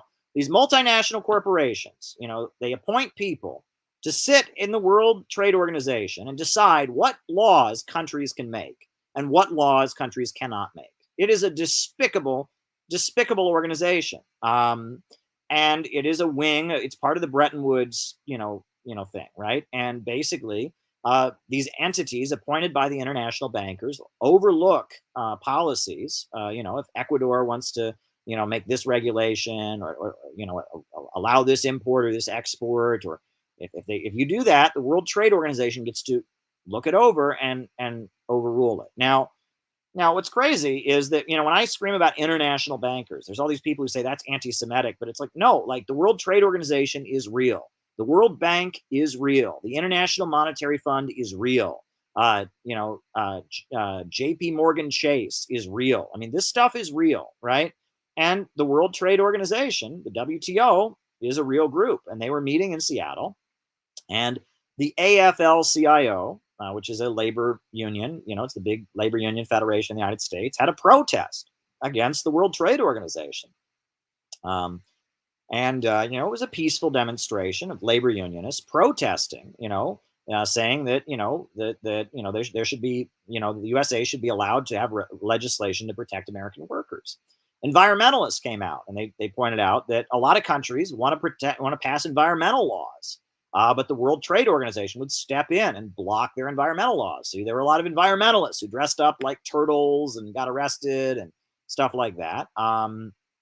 Then there was the anarchist Black Bloc, and they dressed in black so you couldn't tell who was who, and they broke windows and stuff like that. And it was an episode of unrest. And there was a lot of, property destruction, and tear gas went off, and a lot of peaceful protesters were injured.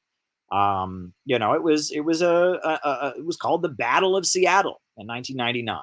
Now, what's interesting about the Battle of Seattle in 1999 is that, it was, again, a lot of the protesters were George Soros kind of people. And it's very weird because George Soros was supporting the IMF and the World Bank and neoliberalism, but he was kind of an environmentalist. And it seemed like, there were the labor unions that were protesting against the World Trade Organization. And then there were the George Soros people. And there were just this crowd of protesters, who were tied to like George Soros and NGOs. There was a woman named Anita Roddick, who was from Britain, and she was a big thing. They called it the anti-globalization movement. A lot of environmentalists, a lot of, kind of hippie anarchist types that were tied to NGOs, Anita Roddick, and Democracy Now! This was Amy Goodman's heyday. This is when Amy Goodman was a god, practically. Amy Goodman was like, Democracy Now! Was like the voice of these people, and they all loved Noam Chomsky. And there was this crowd of, so you had the labor unions that were marching against it, but then you also had this crowd of hippies with George Soros money and Amy Goodman and Anita Roddick and Naomi Klein. Naomi Klein comes out of this period. And they were just protesting against the AFL-CIO or against the World Trade Organization, etc. That happened. What's interesting is, a lot of communists went to these rallies too. They were there. The Revolutionary Communist Party participated, the Workers' World Party. There's a member of the Workers' World Party who died as a result of being hit with a rubber bullet at those demonstrations. Little known fact, but there was a man by the name of Key Martin. Key Martin was his name. You can Google him. Key Martin was the leader of the Workers' World Party. He'd been a leader of the Youth Against War and Fascism group, and he made TV programs for local access TV, the People's Video Network, it was called. And he was filming the Battle of Seattle while it was happening. He was running around with a camera, and back then, technology wasn't what it is now in 1999, and he was carrying a pretty big camera that he carried around, and he was running around filming it, and the police shot him with a rubber bullet, and he had a pretty bad injury.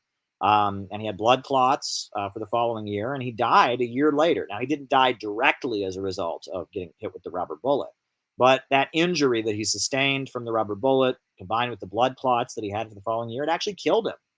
He died. That's a big deal, right? And I knew people who remembered. Whenever I would say Battle of Seattle, they'd say Key Martin died. Comrade Key Martin was killed. He died a year later as a result of being injured at the Battle of Seattle. That was something that happened there. So, was the Battle of Seattle a good thing? I generally, I don't advocate violence, and property destruction. But that said, the cause was just. The cause was certainly just. I remember being depressed in Seattle, sitting on a street corner in the rain, handing out pamphlets. Bad memories. I'm sorry to hear that, Chris. But the cause was just. The World Trade Organization is bad. I'm not sure why George Soros was funding it. But, I got to tell you that we are very lucky to be alive now, right? If you are my age or younger, you are very lucky to be alive because we are living in the last days of American capitalism.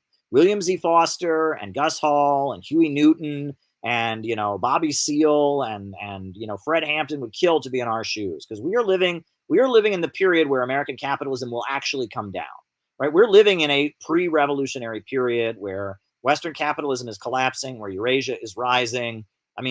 Socialism is on the march once again, but we're very lucky. But Generation X is not very lucky. The Gen X radicals, the people that were doing political stuff in the 80s and 90s, it sucked. It was bad. It was not a fun time to be a communist in the United States in the 80s and in the 90s, right? In the 60s and 70s, a lot of exciting stuff was happening, but in the 80s and 90s, it was a pretty bad period. It was hard to be a radical in the 80s and 90s. It was a pretty dark period, it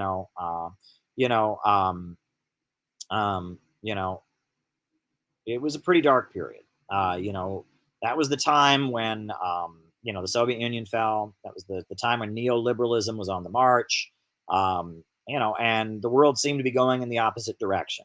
Now, and the capitalist economy was stabilizing. Thanks for that nugget of hope and for all that you do. Well, thank you, Voidburn. Yeah. The capitalist economy was stabilizing as a result of the Soviet Union falling and the market reforms in China and for a lot of things. The Soviet Union was, had fallen and capitalism was stabilizing in the 90s. You had the boom of the 90s and, Western capitalism was becoming very stable. And but there were some important struggles that went on during that generation. Around the same time that you had people protesting at the Battle of Seattle, there was a global movement to free Mumia Abu-Jamal, the political prisoner, the Black Panther, the Black revolutionary, Mumia Abu-Jamal. There was a global movement to free him. And all over the world, people were marching. Thousands of people went to Philadelphia for Mumia Abu-Jamal. There was the struggle around AIDS, and the AIDS crisis, and there were, all kinds of, LGBT folks protesting about AIDS and, money for AIDS research, and so that was happening, and that this was a period in which a lot of bad things were happening in the world, but yeah, I'm 48 and Gen X time sucked. It was not a good time to be a communist. Let me just put it that way. And so shout out to those folks that endured these hard times, that kept going in the face of hardship. I'm with you. But, we got to be very lucky that we're alive now. I'm very lucky that I was born when I was born. I was born in 1987. And I'm very lucky I was born in 1987 because that allows me to be what I am today, to be this voice here, promoting socialism on the internet, mobilizing people, building the Center for Political Innovation, because we are living in the last days of American imperialism. It's darkest before dawn, folks, okay? This is what you need to understand. It is darkest before dawn. There was not a revolution in the 60s. The economy was too stable, right? And yes, there were Black Panthers and revolutionaries, but the wider U.S. society didn't want to hear it. There was a strong labor aristocracy, that didn't want to hear it. But now the U.S. economy is crashing.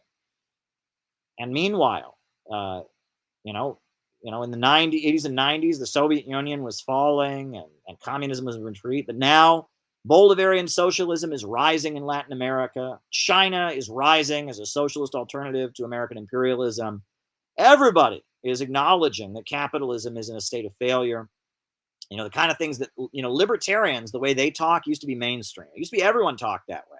Everyone would be like, oh, capitalism is the best system ever. And people don't talk that way anymore. People on the right don't even talk that way anymore, right? I mean, people who believe in the free market are becoming a minority. And the labor aristocracy is being demolished. And, and it is now, we're entering a period where the working people of the United States can start to stand arm in arm with the people of the world against the billionaire bosses and bankers and war makers that dominate the United States. And we can fight for a government of action that fights for working families. We are entering a period of great revolutionary potential. So we should be thankful. We should be deeply, deeply thankful that we are living in the period that we're living in. And we should acknowledge those who kept struggling in the 80s and the 90s for Mumia, who kept marching, who protested at the Battle of Seattle, etc. We should be acknowledging the hardship that they went through while we are thankful for the time we live in. All right, who is worst, Nestor Makhno or Pol Pot? Pol Pot by far. Nestor Makhno was the Ukrainian anarchist who was against both the Bolsheviks and capitalism, who ultimately aligned with the White Army during the Russian Civil War. Ukrainian anarchist, not a good dude, and we went into exile and was kind of an anarchist, an anti-Soviet psyop, basically. Oh, look, I'm a real revolutionary. I hate communism. He was a proto-Trotsky, basically, Makhno. Pol Pot was much worse. Pol Pot was the leader, was a communist from Cambodia. Communist is a bit generous. Claimed to be a communist from Cambodia. He was, received funding and weapons from the CIA, educated in France, and around the time the Vietnam War was ending, he took over Cambodia and he started executing all the real communists in Cambodia, all the Marxist-Leninists. He declared that Cambodia could have full communism in poverty, agrarian socialism, he called it. He was an awful person, backed by the United States, the Kampuchea War, communists killing other communists. It was a nightmare. So Pol Pot was far worse, I would say. Shout out to Stephen Estrada, who's running for city council. I like that guy. He's got good sense. Look at his tweets. That guy knows what he's talking about. He knows what he's talking about. He believes in class struggle. He is a patriotic socialist. He's great. I like Stephen Estrada. Never met him, never talked to him, but I got good feelings about him. Good guy. Why is the Azov battalion ignored by U.S. mainstream media? Well, it doesn't fit their narrative. They're too busy trying to tell us Russia is fascist, right? And they want us to sympathize with Ukraine and the people that literally tear down World War II memorials. It's the Ukrainian far right. They're always covering up for them. They just had a big parade for Nazi collaborator Stepan Bandera. Unbelievable. Very good point from Flame of Liberation. Go follow Flame of Liberation, by the way. Flame of Liberation is awesome. They do amazing stuff. Great videos, great points. I love Flame of Liberation. But yeah, the mainstream media is covering up for Ukraine. But I think it's awesome that Zelensky basically said that Biden is overplaying the danger of war. That's awesome. Is Bitcoin anti-Marxist? No, no, it's not. I mean, I've got some Bitcoins, not very much. And I mean, I'm not like a Bitcoin enthusiast, but I don't think it's wrong. I don't think it's like inherently evil or something like that. I mean, it's an idea. Look, Venezuela has made a lot of money from not Bitcoin, but their own cryptocurrency that they've developed. And, look, any situation where money seems to be made out of nothing, where money is just being made from other money, is not a good situation ultimately. But, it's not like it's just a thing, right? It's not like, that's a big problem in all of capitalism, not just money. Do you trust Bernie Sanders? Do you trust Bernie Sanders? All right. All right. Why is Tucker Carlson occasionally say the truth on networks, on one of the worst imperialist networks? Oh, okay. Why is Tucker Carlson able to occasionally say the truth on his networks? Writing it down. Very good. All right. Is Hollywood out of touch? Sure. Yeah, those rich movie stars and, that are living in their mansions and are all into their woke politics and performatively hate Donald Trump. Yes, they are out of touch. Absolutely. Hollywood and, that's the the synthetic left and that middle class revolutionary intelligentsia and middle class deviation. Yes, Hollywood is out of touch in a lot of ways. All right. Now, someone else said American communists were patriots until the new left. And that's true. Yeah, the communists always said we're the true Americans. We're the ones who really love America. The war makers don't love America. The people who let American kids go hungry, they don't love America. We love America. We are the true patriots. And the only way to really love America is to be an internationalist, to fight for the working class. It's just common sense. Right? I mean, the fact that people can't comprehend this, right? That to really love America is to want it to move towards socialism. To really love America is to oppose, imperialist wars for profits, is to want to get rid of racism, that we want a better life. And if we don't want a better life for people in this country, what are we doing? I mean, we shouldn't be in politics at that point, right? If you don't want to create a better life for working families in the United States, why are you trying to lead the United States, right? If you don't want to make a better life for the working class of the United States, why should they rally behind your leadership, right? The woke stuff, the middle class guilt politics. No, we want a government of action that will fight for working families. That's what we want. We want to make life better for the working people. We want to tear down racism. We want to fight for the colonized and oppressed peoples of the world. The future of the American working class is standing arm in arm in solidarity with the people around the world against the bosses and bankers that run the United States, against U.S. imperialism. We're the biggest patriots around, and I don't know why people can't understand that. All right. Socialism, Utopian and Scientific by Friedrich Engels. That's one of the most important books in the history of Marxism. It's very short. Go and read it. It's 3 chapters long. Chapter 1, he talks about utopian socialism, and Robert Owen and Henry Saint-Simon and Franz Fourier and others, right? That's chapter 1. Chapter 2, he talks about dialectical materialism and dialectics and philosophy. And chapter 3, he talks about socialism and how socialism will emerge from the proletariat and the class struggle. Very important text, one of the most important texts in the history of Marxism. Go and read Socialism, Utopian and Scientific by Engels. Very important text. And by the way, all these people who don't know what socialism is should just go read that text. All these people who think socialism is a worker co-op scheme should go read that book. All the people who think that we want everyone to be poor should go read that book. Friedrich Engels spells out very clearly that we are struggling to seize control of the state, use the state to control the means of production so that we can have vast material abundance, right? Every problem with the modern left always gets back to socialism, utopian, and scientific. These people have no idea what that text, it's very clearly spelled out. Friedrich Engels is a much more clear writer than Marx. And what he explains there is actual Marxism. And what the synthetic left is preaching, it ain't. That ain't Marxism, so there you go. All right. Am I on Rumble and other platforms? I'm on Rumble. I've posted a number of my videos on Rumble. I don't stream on Rumble, but I'm on there. I post videos on there, and I'm trying to get out of, eventually, YouTube is going to get rid of me. All right. I'm on here now and I'm slipping through. I don't know how, but I know eventually YouTube is going to get rid of me. They're going to get rid of me. Thank you for still fighting, Jamie Nix. They're going to get rid of me eventually. All right. I don't know why.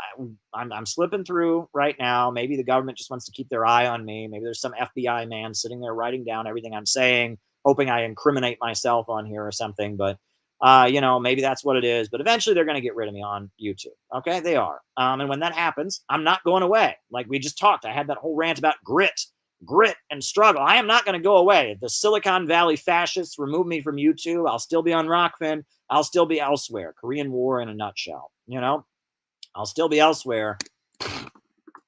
So, we have to be ready for that. And I have to start laying the groundwork. A lot of my videos are on BitChute. I'm on Odyssey. Everything that I post on YouTube automatically gets uploaded to Odyssey. So you can follow me on Odyssey. Right. I'm on Rockfin. We're going to start doing exclusive content on Rockfin pretty soon. So, oh yeah, I'm here and we're going to keep going. We're going to keep going. Falun Gong. The Falun Gong is a religious cult in China. And what it comes from is it comes from the fact that the Chinese Communist parties, their relationship with traditional medicine has always been a little bit strange. So in China, you have what you call traditional Chinese medicine. And that's, herbal remedies, acupuncture, where they put needles in you, and it's a way of treating illnesses is they put needles in you. There's many different traditional practices where they like have you eat, the horn of a rhinoceros or shark cartilage or, it's traditional Chinese medicine. So originally the Chinese Communist Party was against it. They said, this is not scientific. It's not Marxist. We're against it. But China was really, really poor. And when Mao started the Red Army and he was recruiting a lot of peasants, often they didn't have enough medical supplies for everybody, right? They didn't have modern medicine. They didn't have enough doctors to get to people. But, these shaman and these traditional medicine practitioners, every village had somebody who healed people with herbs or took care of people with traditional Chinese medicine. So Mao made a compromise. And Mao said, okay, we're going to allow traditional Chinese medicine, but we're not going to allow any of the religion that goes with it, right? We're scientific Marxists. So we're going to have we'll allow people to, eat the herbs and do the acupuncture or whatever, but we're not going to have any of the mystical religious practices that go with it. It was a compromise. And so the Chinese Red Army, they started practicing traditional Chinese medicine. Then China had the socialist revolution, and these traditions have been around for thousands of years. Traditional Chinese medicine has been around for thousands of years, and the Chinese Communist Party allowed it. They allowed it to continue, and then during the Cultural Revolution, they went crazy with it. They went apeshit with it. Mao's wife and the Gang of Four, they went nuts, right? And they started using traditional Chinese medicine because they argued it was not Western and it was communist. It was somehow more communist to use traditional Chinese medicine. There's a book called The Long Revolution, where Edgar Snow goes to China, and there's a chapter in it called Abortion with Acupuncture. And it's this woman gets an abortion, and the only anesthetic they use is acupuncture. I mean, that sounds awful to me, but this woman, she's getting an abortion, and they put needles into her neck or something, and she feels no pain. There was a movie that was released from China during the Gang of Four period, and it was called Mao Cures Deaf Mutes. And it was about how, and it's probably true. I mean, I don't deny it. There were these children who were deaf and mute. They couldn't speak and they couldn't hear because of childhood illness. And with acupuncture, they cured their illness. I think that's probably true, right? Some forms of deafness you can cure by sticking a needle in somebody's ear or something. Don't go and do that because I said that, okay? I'm not endorsing that, okay? I'm just telling you that there probably was some way that somebody who knew what they were doing could do that, but I don't know, okay? Again, not a doctor. This is not medical advice, but anyway, so there was this video, this not video, but this film that China sent all over the world during the Cultural Revolution about how Mao had cured people, by acupuncture, cured their deafness, So during the Cultural Revolution, traditional Chinese medicine went crazy, okay? So then in the 1980s, when Deng Xiaoping came to power, right? At that point, during the Cultural Revolution, they'd been promoting traditional Chinese medicine, but they had still suppressed all the religion that went with that. Okay, they still suppressed all the religion that went with traditional Chinese medicine. However, that's right. There you go, Joe. They got me. They got me. But during the 1980s, okay, when Deng Xiaoping was in power, they started legalizing and allowing religion to flourish. They started rebuilding mosques in the Uyghur regions. They started letting Tibetan Buddhists, have their ceremonies, and the Catholic Church was treated better, and Christians were treated better. The Cultural Revolution, there'd been a really anti-religious push that was really bad. So they started lifting the restrictions on religion. So then the traditional Chinese medicine and religion went crazy in China. And you had all kinds of crazy stuff going on. And I don't remember all the details, but there was a lot of traditional medicine where it was charlatanism. People were being tricked. People were being lied to. A lot of strange, like, religious practices were suddenly, in the name of traditional Chinese medicine. What if a pro-socialist tech entrepreneur pertained to a tech plot? Would this be possible, and what stances would he take? Pro-socialist tech entrepreneur created.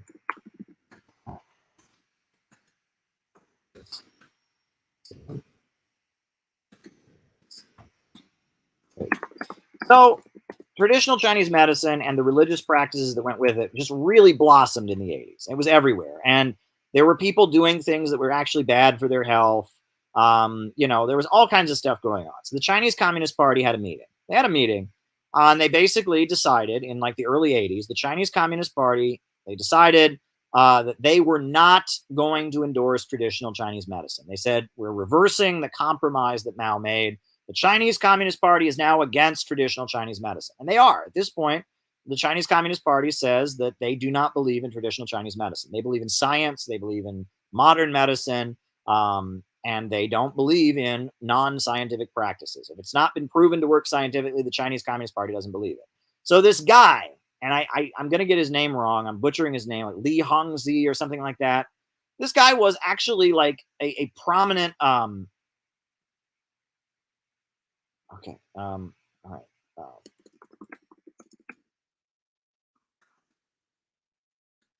Wrote it down. This guy was like a prominent, like, friend of the Chinese Communist Party, and he was a practitioner of traditional medicine. And he immediately started, protesting against the Chinese government, and leading people who quit the Chinese Communist Party or were against the Chinese Communist Party's decision, to officially oppose traditional Chinese medicine, leading them to, to protest against the Chinese government. But then the internet was invented. Okay, the internet was invented, and with the internet, which just happened to be invented in the United States, comes out of Silicon Valley, which was built by the CIA. You can Google the origins of Silicon Valley. Free market did not create Silicon Valley. The NSA and the CIA, they created Silicon Valley. And immediately, as the internet started going, the internet just, I'm sure it had nothing to do with the CIA. No, nothing to do with American intelligence. Nothing to do, come on, right? The CIA, American intelligence, the internet, which was a new invention in the 90s, started promoting the crap out of Li Hongzi and the Falun Gong. And they started having protests against the Chinese government, and they started kidnapping children and brainwashing them, and children wouldn't speak to their parents for years. They would disappear and not speak to their parents unless they were trying to recruit them. And that's a big deal in China. They're really into filial piety and the traditional family. And it was a religious cult, and people were, and they engaged in violence, and there was assassinations and bombings, and it was not a good group. Now, what are the beliefs of the Falun Gong? Falun Gong believe that you have this magical wheel in your stomach that is your soul. And if you do the right exercises, when you die, your magical wheel will go to heaven. But if you don't do the right exercises, then you won't go to heaven because you don't have a magical wheel in your stomach. They also believe that interracial marriage results in you having no soul. If you are Chinese and you marry a black person, the baby you're going to have has no soul. If you are a Chinese and you marry a white person, the baby you have will have no soul. They are against interracial marriage, and they believe that if you are the product of interracial marriage, that you have no soul. Li Hongzhi has said that women voting, because women in China vote, women in China vote in the elections. He believes that is a huge crime against Buddhism. It's a sign that China is entering a Dharma ending period. It's the most awful thing that women in China can vote. And some in the Falun Gong believe in public executions for gay people. They want to publicly execute gay people to scare people out of being gay. Now, some other people in the Falun Gong, they say that no, we shouldn't kill the gay people. We should just publicly castrate them. Some of them want to castrate them, and some of them want to kill them, but they want public, punishment of gay people. It is an awful group, Falun Gong, and again, some people make them sound like they believe in democracy, blah blah blah. They don't want democracy. They're feudalists. They are feudalists. They are anti-communist extremists, feudalists. They don't want women voting. They want to, brutally punish, torture, castrate, or execute gay people. They brainwash kids away from their family. They're an awful organization. That said, they seem to have set up shop. The leader, Li Hongzhi, lives in Queens, and he's got like this $1 million house in Queens, and he lives in luxury. They have two groups, and that's the interesting thing. If you're a white person and you join, you're never going to hear about gay people, and you're never going to hear about women voting being bad. And you're not going to be separated from your family, and it's just going to be this nice mystical. It's kind of like going to yoga, and they're going to tell you how evil the Chinese government is, and they're going to lead you in doing yoga and meditating, and that's all it'll be, right? For white people, they have this watered down, politically correct version of the Falun Gong practices. But for Chinese people, they're against interracial marriage. They are against. They want to kill gay people, and they're an awful right wing group. And that's the Falun Gong. And they were Obama supporters. They tended to recruit hippies. That was who their target was. It was these kind of hippie liberal people who want to be Eastern man, and they want to do yoga. That's who they recruited. But now, ever since Trump got in, Trump was so anti-China. Now they love Trump, and now they're all Republicans. And so their newspaper is all just about communism is bad. Communism never worked anywhere. That's what they're all about, right? So they're one of these religious cults. It's kind of like the Moonies. I think they're probably modeled on the Moonies. The Moonies, it's this religious cult from Asia. They own the Washington Times, which is their newspaper. So this is a religious cult from Asia, anti-communist. They run the Epoch Times. That's their newspaper. And they hired Trevor Loudon, who is like really dumb and thinks things about me that are ridiculous. He says I'm part of groups I'm not in and is like completely ridiculous. And yeah, that's the Falun Gong. Basically, they're an anti-communist religious cult from China, and they are part of the Trump movement now. All right, next. Davos and stakeholder capitalism. Well, stakeholder, right? I mean, that's, the idea that, stock ownership, right? That's been around for a long time. That's part of, the corporation is a modern, it's part of modern capitalism and imperialism. It's the rise of the corporation, stock ownership. But yeah, I mean, Davos and, the World Economic Forum, and, this is the ultra rich. They meet and they talk about ruling over us. Malthusianism, LaRouche, and the place in the communist movement. Well, I've talked many times on here. I have read much of the writings of Lyndon LaRouche. A lot of it I agree with, a lot of it I don't agree with. But he was somebody. Lyndon LaRouche was a Trotskyist at one point.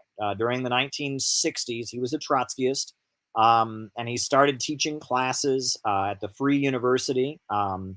And he taught classes at the Free University on Marxism, and he realized that the synthetic left, the hippie stuff, was counter-revolutionary. And so he built his own group. It was called the National Caucus of Labor Committees. They, of course, immediately, just like with me, they were canceled. Everyone called them fascists and Nazis and anti-Semites, which they weren't, and they aren't. But eventually, in the 80s, they stopped. In the 70s, they stopped being Marxists. Now they advocate what they call the American system. They like the economist Friedrich List of Germany. Their views are not my views, okay? And there's some stuff they say where they're very good at exposing the synthetic left and their ties to the CIA, calling out Malthusian economics, which Marx called out. Marx was against Malthusianism. But there are some things about them I don't agree with. But they have been unfairly targeted. Lyndon LaRouche was very unfairly put in prison, and he should be he's dead, so it'd be posthumously, but they should exonerate him, right? They should pardon him. And I mean, they're good people. At this point, they are protesting. They are opposed to war. They're supporting Russia. They're supporting China. They point out, the great projects of the Belt and Road Initiative. They believe in infrastructure and technological progress. So, that I think they do good work on that. And they do a lot of good work exposing, U.S. imperialism and supporting the Belt and Road and China and Russia. So I respect them on that ground. They don't believe in global warming. They think global warming is a hoax. I don't think global warming is a hoax. I think global warming is reality. They've said things like Karl Marx was a British agent because he works at the British Museum. I don't agree with that. I'm a Marxist, right? And they were Trotskyites, and then they became, what they are now. But I have the first volume of Lyndon LaRouche's complete works that just came out after his death. I can't wait till volume 2 comes out. And every time I read his stuff, I learned something. I think he incorporated psychoanalysis into a lot of his writings. I think that's kind of clever. And I mean, I respect them. They're anti-imperialists. And you don't have to agree with everybody, right? You don't have to agree with everybody, right? I don't agree with them on a number of points I just listed. The group, in the 1980s, they were very, very not good towards the LGBT community. And I'm pro LGBT all the way. I think that a lot of the way they spoke about the LGBT community in the 1980s was reprehensible. I don't agree with it. But they've changed. I know members of the group that are now gay that say, we made a mistake. We were wrong on the LGBT question. So I respect them. They're good people. I interviewed Daniel, who's one of their people. I've interviewed him on this channel many times. I'm going to interview him again on Monday night. He's a good guy. He's with them. And we need to be able to work with people with different perspectives, folks. All right. Okay, Austin, I'm going to answer this tech entrepreneur thing. All right. I'm going to answer that. All right. So we'll get to that. Don't worry. It's on the list. All right. So there you go. Oedipal tendencies in the left. Well, Oedipal tendencies, that's a Freudian term. That's a psychoanalytic Freudian term, right? And it comes from the story of Oedipus Rex. It's a play from ancient Greece. There's some guy named Oedipus, and he murdered his father and married his mother. And Sigmund Freud argued that, when young boys are in love with their mothers and hate their dads and want to rebel against their dads, and the dad knows this, and so the dad, resents the young boy, and wants to prevent him from doing that. And so the young boy has a fear of being castrated by his father, and the young boy has attraction to his mother, and it's this whole Freudian thing. But basically, when people talk about Oedipal complex, or Oedipal stuff, they're talking about this like drive for rebellion, right? And that's a big part of the synthetic left, right? It's this obsession with just, rage and rebellion, rebelling against authority. And it's like this inner drive we all have to kill our fathers, right? And every teenager has felt this way, right? Every teenager hates their parent, especially their parent of the same gender. I don't know if you ever noticed that, but it's very common that when you're a teenager, you may not like both of your parents, but if the parent of the same gender, if you have a mother and a father, right? I mean, nowadays we have single parents, we have LGBT families, but if you come from the traditional family with a mom and a dad, if you're a boy, when you're a teenager, you hate your dad. If you're a girl, when you're a teenager, you hate your mom, right? That's and that's, they talk about the Oedipal, that's the Oedipal drive, that, you feel, you feel like your dad is constantly trying to put you in your place and be the man of the house and not let you be the man of the house. If you're a woman, you feel like your mom, you always want to quote unquote stick it to mom. That's what they say what teenage girls want to do. And that, that's the Oedipal thing. This is a Freudian trope, right? It's Sigmund Freud. So some people argue that the synthetic left, in a lot of ways, they appeal to people's desire for rebellion, origins of Ukrainian anti-communist lobby in the USA. All right. They appeal to these emotions that people have that are Oedipal, right? The Oedipal feelings that, and that and that's true. There is a lot of, Oedipal drive, in a lot of ways, thank you, Austin, for the super chat. A lot of leftism is appealing to that psychology in people. I've talked about the releasing of impulses. In my Kamala Harris book, I talked about this a lot. In the French Revolution, giving permission to people to release their impulses and release their rage. I talk about this in the Kamala Harris book. And yeah, I mean, this is part of what goes on. So there you go. You know, and that we need to get beyond that. We need to be the city building tendency. We need to be appealing to people's desire for a better life. You know, so there you go. All right, next question. Anna Louise Strong. Should you read her autobiography, I Change Worlds, or the biography Right in Her Soul? Read her autobiography, I Change Worlds. I find that to be an amazing, deeply powerful, emotional book. I Change Worlds by the great Marxist journalist Anna Louise Strong. Amazing stuff. It's a great book. The biography of her, Right in Her Soul, I don't particularly care for very much. It's not very easy to read. I didn't find it to be as well written. Anna Louise Strong is an amazing writer. She writes with such passion and emotion. It's beautiful. I mean, I love Anna Louise Strong. She was an American writer, you know, she was, you know, her father was a minister. She got involved in protesting against child labor, and she did displays showing the horrors of child labor in the early 1900s, and fighting for the rights of children against child labor. Because of that, she was elected to the school board of Seattle, the city of Seattle. And she joined the Socialist Party because she was fighting against child labor. And when World War I broke out, she was against World War I. So she was kicked off the Seattle school board for opposing World War I. And then she led the great general strike of Seattle in 1919, an amazing general strike. And then after that, after the Russian Revolution, she went to Russia and she lived in Russia. And she wrote the English language newspaper in Moscow called the Moscow News. And she was the editor of their English language newspaper in Russia. And she eventually went to China and she interviewed Mao Zedong and she wrote books about China and she wrote books about the Vietnam War. And Anna Louise Strong was amazing, amazing writer. She wrote The Day the Serfs Stood Up in Tibet, about the truth about the Tibetan Civil War and the Dalai Lama. She wrote, her last book was about the Vietnam War. It was called Cash and Violence. Cash and Violence in Laos. I mean, she is amazing. Anna Louise Strong is very amazing. And just the poetry and the desire to build a better world. And I mean, and she even wrote a book about the United States and during the Great Depression and the struggles of the workers and the unemployment councils. It's called My Native Land. It's just beautiful. Anna Louise Strong is an amazing person. I love Anna Louise Strong in so many ways. Why is Vosh trashing black nationalism? Because black nationalism is anti-imperialist. Black nationalism believes that black people are an oppressed nation in the United States and that their interest is against U.S. imperialism. It fights for the, you know, a lot of black nationalists want a national territory for black people. They want the Republic of New Africa or the Black Belt Republic or the Black Belt. A lot of black nationalists like Gaddafi. They like China. They like Cuba. The Nation of Islam. They quote me in their newspaper all the time. They're great folks. I went to Iran with the Nation of Islam. They're great folks. I look up to the Nation of Islam in a lot of ways. I've always admired black nationalism. Somebody said I don't support black nationalism. I do. I believe that as a white revolutionary, it is our responsibility to support black nationalism, right? And to not, you know, take positions on, you know, telling the black community should they integrate or separate. You know, if the black community wants to integrate, I support integration. If the black community wants to separate, I support separation. Colonized people have the right to determine the question of integration or separation for themselves.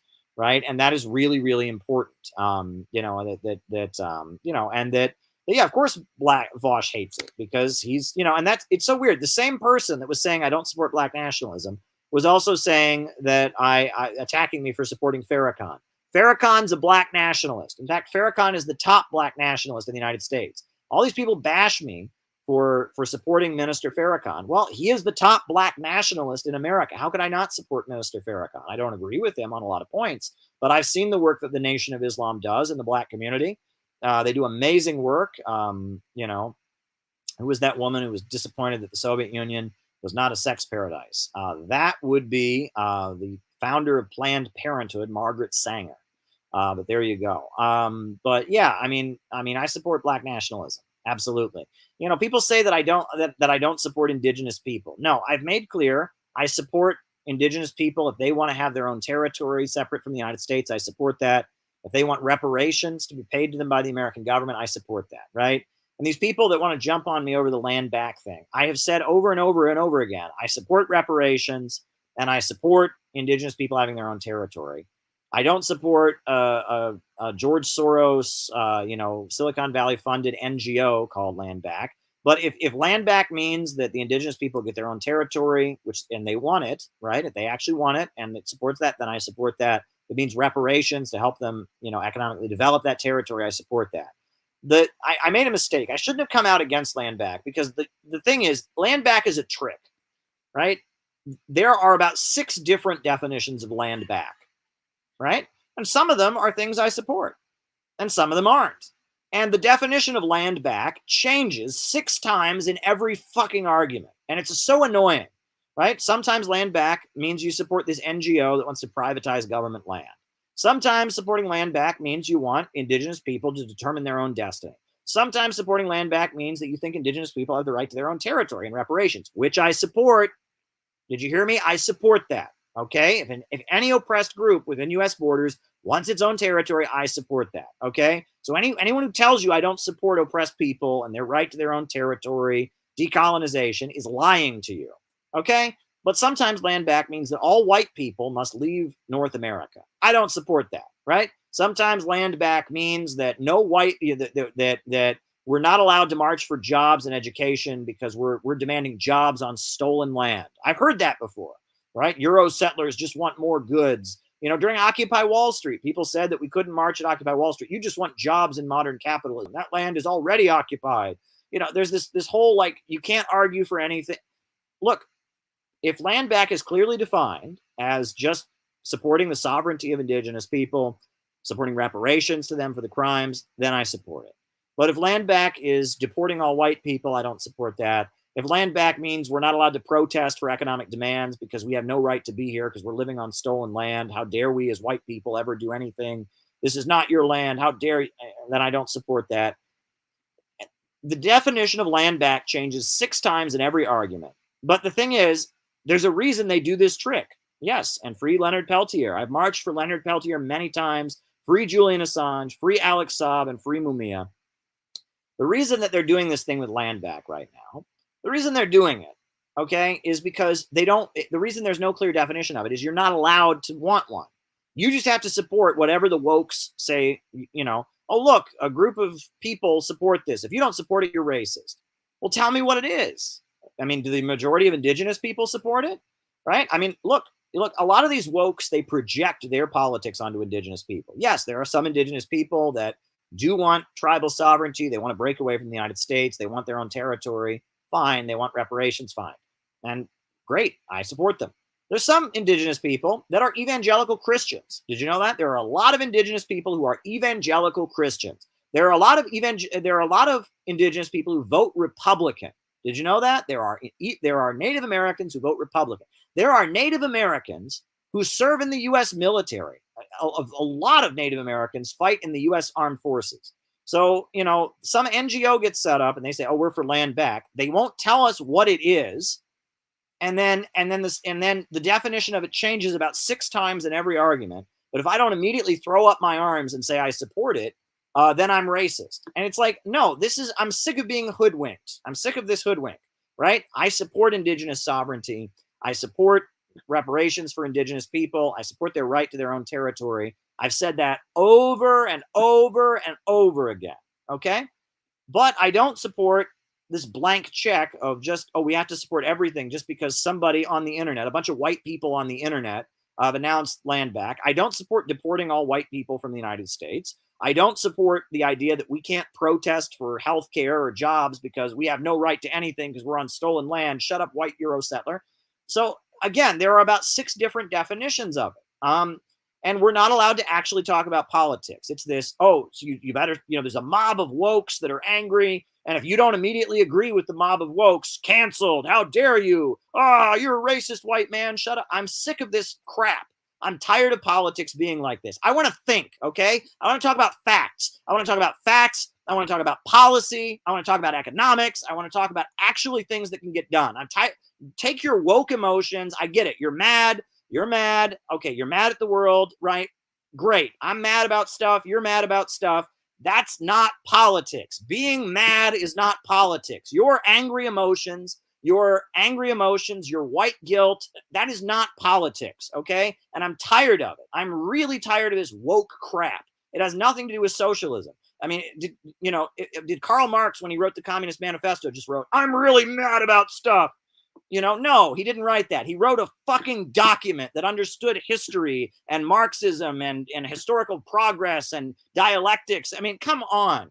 I'm so tired of this. I'm so tired of this woke crap. It's just explosive emotions. Everyone's emotions running crazy. And if you don't immediately agree with whatever it is they want, which they can't even tell you what it is they want, but you got to agree with it. And if you don't agree with it, you must be a neo-Nazi. You must be in the Ku Klux Klan. These people are nuts, okay? And I'm tired of it. They don't speak for me. I'm a socialist. I was a socialist before it was trendy. I was a socialist when I was 13 in Ohio in a Republican town. I protested the Iraq War, okay? I stood against the Iraq War. I was talking about police brutality before any of these fucking woke pigs were talking about it, all right? Before any of these people who saw it on Twitter and thought it was trendy, I was with police brutality victims in Cleveland. I was going to court with victims of police brutality when nobody talked about it. When everyone at my college told me that police brutality was made up, that's just something black people make up to get money from the government. There's no police brutality. I was marching against police brutality. I was standing in solidarity against police brutality. I was talking about it long before it was trendy, okay?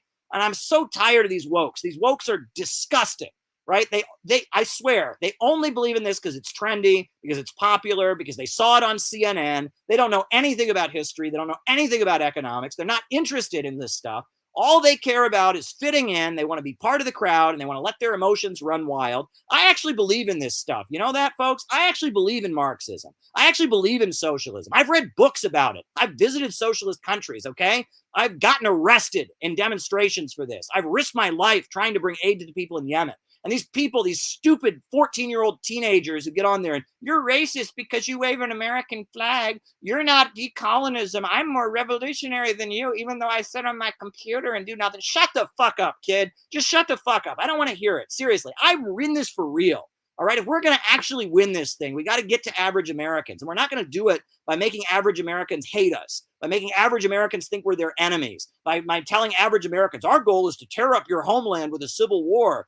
You should be poorer, you evil Euro settler. That's not going to work, okay? If we actually want to get out of the nightmare of U.S. imperialism and capitalism and the low-wage police state and the prison industrial complex, if we actually want to do something about this, if we actually want things to change, we got to grow up. Just grow up, right? Control your emotions, read a book, learn how to actually talk to people, get people to understand that your goal is to make life better. That's what we need. That is what we need. And I'm so tired of this stupid wokeness. It has nothing to do with Marxism. It has nothing to do with socialism, you know, and I'm just letting it all out right now because I'm sick of it. I'm really sick of it. I have said over and over and over, before any of these people had ever been born, I was in favor of the right of indigenous people to sovereignty. I had a demonstration. You know, the FBI came to my college campus. You can look this up. There's a picture on my Facebook. The FBI came to my college campus when I was in college, well over 15 years ago. And 10, 11 years ago, 12, 13 years ago, I was in college. The FBI came to my college campus. And on this very conservative campus, I had a protest against the FBI recruitment workshop for Leonard Peltier. And there were 4 people there. And we protested the FBI recruitment workshop for Leonard Peltier, right? And, you know, nowadays that might be trendy. Nowadays you might get 50 people there and it'd be so woke. I can tell you that was not trendy. They sent out a whole email, a security email all over the campus with my face on it, saying that I was a disruptor and that I may be disrupting this FBI recruitment. We stood there with signs. I didn't do anything. Right. So these people that want to act like I'm evil, I'm a fascist, I'm a Klansman just because I want to wave the American flag and get American workers to understand I'm not their fucking enemy. These people who think I'm a neo-Nazi because I don't immediately jump on the latest trendy thing you saw on Twitter, you have no idea what you're talking about. I've got skin in this game. OK, you know, I mean, I have taken risks. I mean, I have gone around the world. I have gotten arrested at protests. I have, you know, I've had a lot of friends I've lost over the years. I have made sacrifices for this. I really have. I believe in this shit. Okay. I believe in this shit. And, you know, these 14-year-olds who get on there and they think they're so special, you know, screw these people, I'm really tired of it. I'm really, really tired of it. Right. I mean, and now it's like, oh, he doesn't support land back. Well, what is land back? Maybe I do. Maybe I do support land back. Tell me what it is. Oh, you're racist for asking what it is. Oh, okay. There. Thanks. I'm sorry. I'm racist for not supporting what a bunch of 14-year-old white kids on the internet have announced that we have to support. I mean, this is ridiculous, right? Have you ever been to a Native American reservation? Do you think every Native American is a woke, is a woke 14-year-old? You know how many Native Americans there are who are Republican, who serve in the U.S. military, who are evangelical Christians? Do you think you speak for Native American people because you watch some videos on YouTube? Give me a break. I am so tired of these people. I am so tired of them. I mean, and the country is sick of them too. People always, they say, I'm a crypto Trump supporter, I'm a fascist. These people are the best friend Donald Trump ever had because the whole country is sick of them. The whole country is sick of these disgusting wokes. They are sick and tired of them.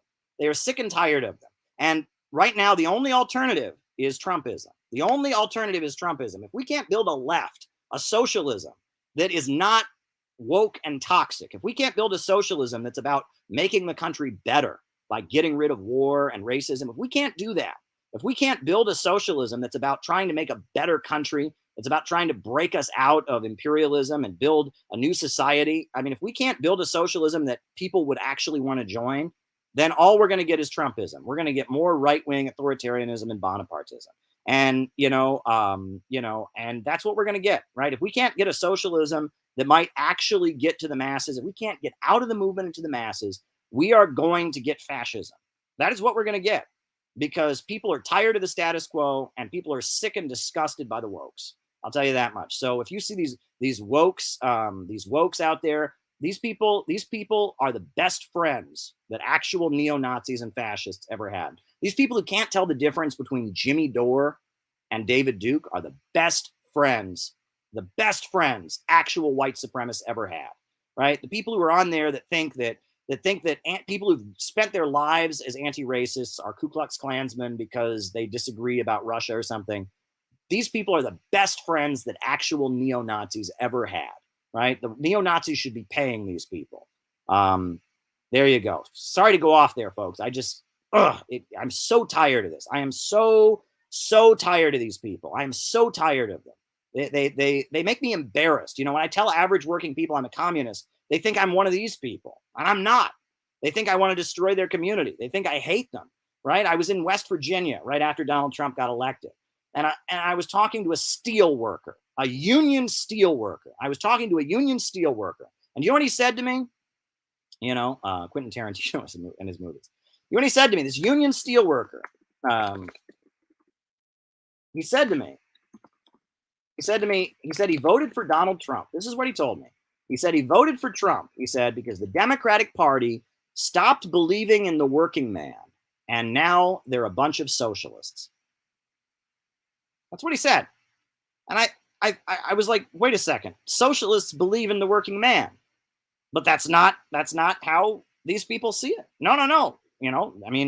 Socialists believe in the working man, but this steel worker in West Virginia who voted for Trump, in his mind, they don't. And that's true. If you meet the average, woke who thinks they're a socialist, they don't believe in the working man. They hate the working man. They think the working man is an evil racist and sexist who needs to atone for his white privilege. And check your privilege, working man. Oh, you're not woke. You've never read Judith Butler. Oh, you probably want more stuff in your house. Well, you're destroying the environment. You're destroying the environment by having more stuff, and you're living on stolen land. You're a racist Eurosettler. You should be poorer. That's what these wokes are disgusting. They're anti-working class. And average working people hate them. They hate them. Average working people hate Antifa. Average working people hate the woke crowd. They hate them, and righteously so, because these people think average Americans are their enemy. And if we want to be the enemy of average Americans at a time when average Americans are more anti-war than ever before, average Americans are more critical of the establishment and the media than ever before. If that's what the synthetic left wants, these people are enabling the right wing to come to power. I just have to say that. I have to say that because it makes me mad. Would you be open to support from a tech entrepreneur? Sure, but I wouldn't change my principles. I wouldn't change. If a tech entrepreneur wanted to support the work that I was doing, liked my message, I would appreciate that support, right? We need all the help we can get.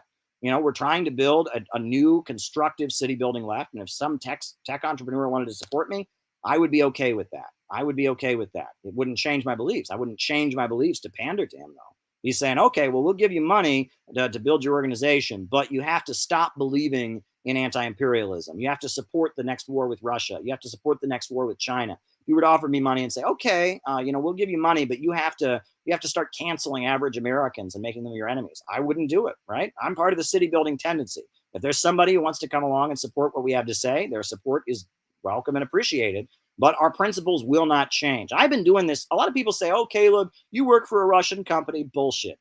I do work for a Russian company. That's true. But I was supporting anti-imperialism when I was 13, when I was 14. I was supporting anti-imperialism. I was protesting the Iraq War. I was defending people in my college. You can ask anyone who went to college with me. They hated me because I was always sticking up for Saddam Hussein, for Iran, for Venezuela, for Robert Mugabe. I have been an anti-imperialist my whole life. I am not a shill, folks. I have been doing this my whole life.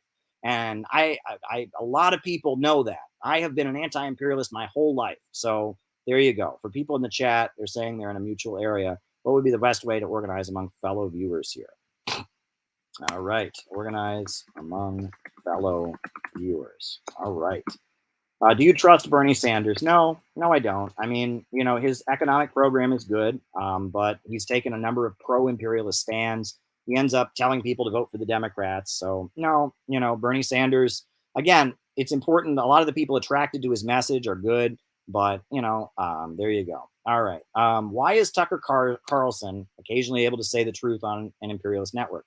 Because he's the opposition, right? The right wing are now the opposition, right? During the Bush years, occasionally, CBS or NBC would interview, Michael Moore or somebody who was saying something anti-war and stuff. And, there is opposition. They have to give the voice to the establishment at some point. And thank you for the super chat. They have to give voice to the establishment at some point, or the anti-establishment position. They have to give it voice at some point, right? And right now it's the right wing that is kind of on the defensive and against the status quo. So that's where you're going to find it. And you'll notice that most of what Fox does is blatantly pro-imperialist. But yes, every so often, now that Fox are the opposition, now that the mainstream of imperialism is this woke, trying to give a woke makeover, because of that, you will start to see occasionally some genuine anti-imperialism on Fox. Not for the most part, but there you go. Korean War in a nutshell. Okay, so after the Second World War, Korea was liberated, and the northern half of Korea was liberated by Soviet troops, and the lower half of Korea was liberated, or was still under Japanese occupation, and then a government was formed in the south, after Japan surrendered, where Syngman Rhee was a military guy, was in charge, basically. It was called the Republic of Korea. The idea was there were supposed to be elections in all of the Korean peninsula to elect a new government. That was the idea. To elect a new government, the idea was that they would have an election for the whole peninsula. But then Syngman Rhee declared himself to be the military dictator of South Korea. So then in South Korea at Jeju Island, there was an uprising among the Korean people demanding the right to vote. They wanted democracy. It was an uprising for democracy, demanding the right to vote for their leaders. And they were slaughtered, and there was a massacre. AOC's statement on Ukraine. All right. There was a massacre at Jeju Island, a horrendous massacre where Koreans who wanted the right to vote for the Communist Party and have free elections were slaughtered. And so because of that, the North said, all right, our country folk, other Koreans are being killed. We need to go rescue them. And so the North, intervened to protect the people of the South who were being slaughtered for protesting for democracy. You have to remember, there's no North Korea and South Korea. This is one country, all right? The only reason it was divided was because the Soviet troops only got to about half of the Korean peninsula before the war ended. They didn't think the U.S. media, when they talk about the Korean War, they'll always say, well, the North invaded the South. Well, no, it's the same country, okay? So yes, the socialist government formed in the North, yes, militarily intervened in the South, but it was the same country, right? It'd be like China intervened in China, or Russia intervened in Russia, all right? So it was like, yeah, there were two governments that were formed, and they were negotiating to have elections for the entire peninsula. And then all of a sudden the South declared a military dictatorship and started killing all the progressive and anti-imperialist and pro-democracy people in the South. And so in response to that, yes, North Korea militarily intervened. The United States said, and the USA got involved, and there was the Korean War.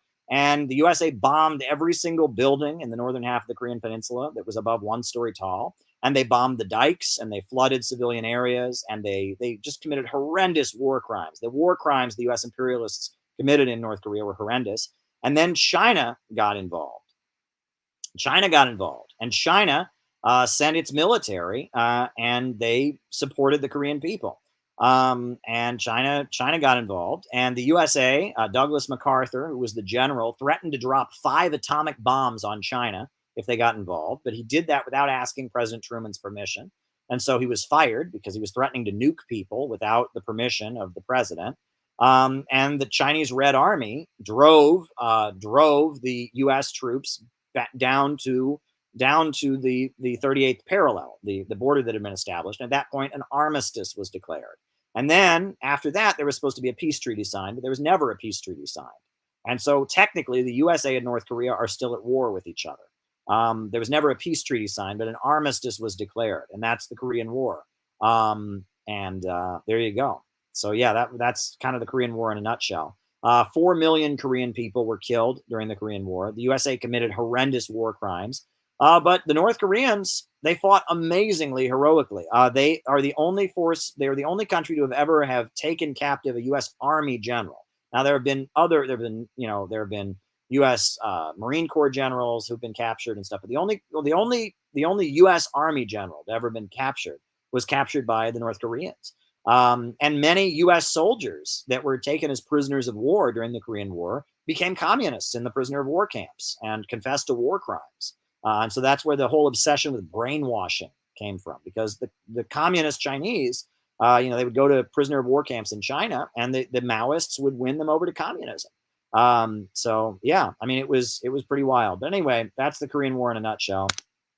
A pro-socialist tech entrepreneur created a platform. Would this be possible? What stances would he take? Yeah, I think it would be possible. I mean, of course, they would try to suppress it, just like they suppress all alternatives to Facebook and Twitter and social media. But yeah, I think it could be done.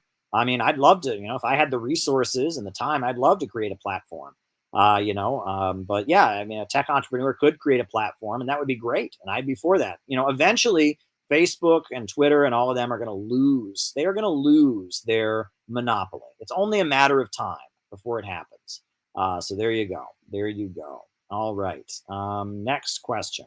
The Ukrainian anti-communist lobby. The Ukrainian far right has been in the United States for a long time. In Cleveland, there were a lot of very far right, anti-communist, John Birch Society kind of people that were Ukrainians. The Nazis actually, they played up a lot of the narrative used by the Ukrainian far right. This idea that the Ukrainian famine that happened, where there was crop failures and they had the collectivization. The idea that was Stalin just hated Ukrainians and was trying to commit genocide against Ukrainians. Well, actually, there were food shortages in Russia as well. People starved in Russia. It was all over the countryside of the Soviet Union. Yes, there was a famine, and yes, a lot of Ukrainians died. That is true. But the idea that this was because the Soviet Union, they just hated Ukraine and they wanted to prevent Ukraine from having a nation. That is the narrative that the Nazis really played up during World War II, as they tried to build an anti-communist fighting force with Stepan Bandera and others. And yeah, I mean, there is a layer of anti-communist far right extremists in the United States. There's some Hungarian ones. There's some Ukrainian ones. There's people that fled the Soviet Union.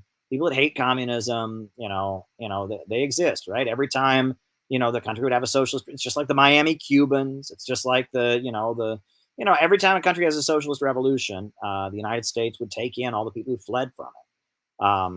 So there you go. And that's the Ukrainian anti-communist lobby in the United States. Tarantino movies. Well, Tarantino's dialogue is very witty. Pulp Fiction, I really enjoyed it. The way the movie went, I didn't know where it was going to go. It was like the plot kept changing, and then it was tying up all the loose ends. That was pretty good. I haven't seen very many Tarantino movies. So I haven't seen Kill Bill. I haven't seen a lot of the big Tarantino movies, but I have seen Pulp Fiction, which was, I think, his first big movie, and I liked it. I thought it was very witty. Next question.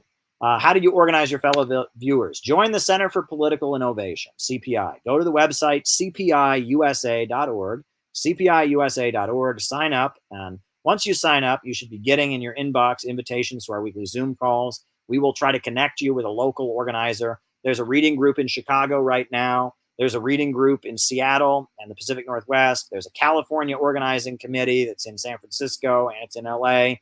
We have folks in Texas. There's a great group called San Angelo Solidarity that's doing great stuff. We're about to have a big event in Austin. There's a DC area organizing committee. Tristan's there in DC, and Max the Sax and other folks are Elizabeth, and they're doing great stuff. They're about to have a great demonstration for Alex Saab. We got the New York City organizing committee. We just had a meeting here in New York City with folks that want to build the Center for Political Innovation.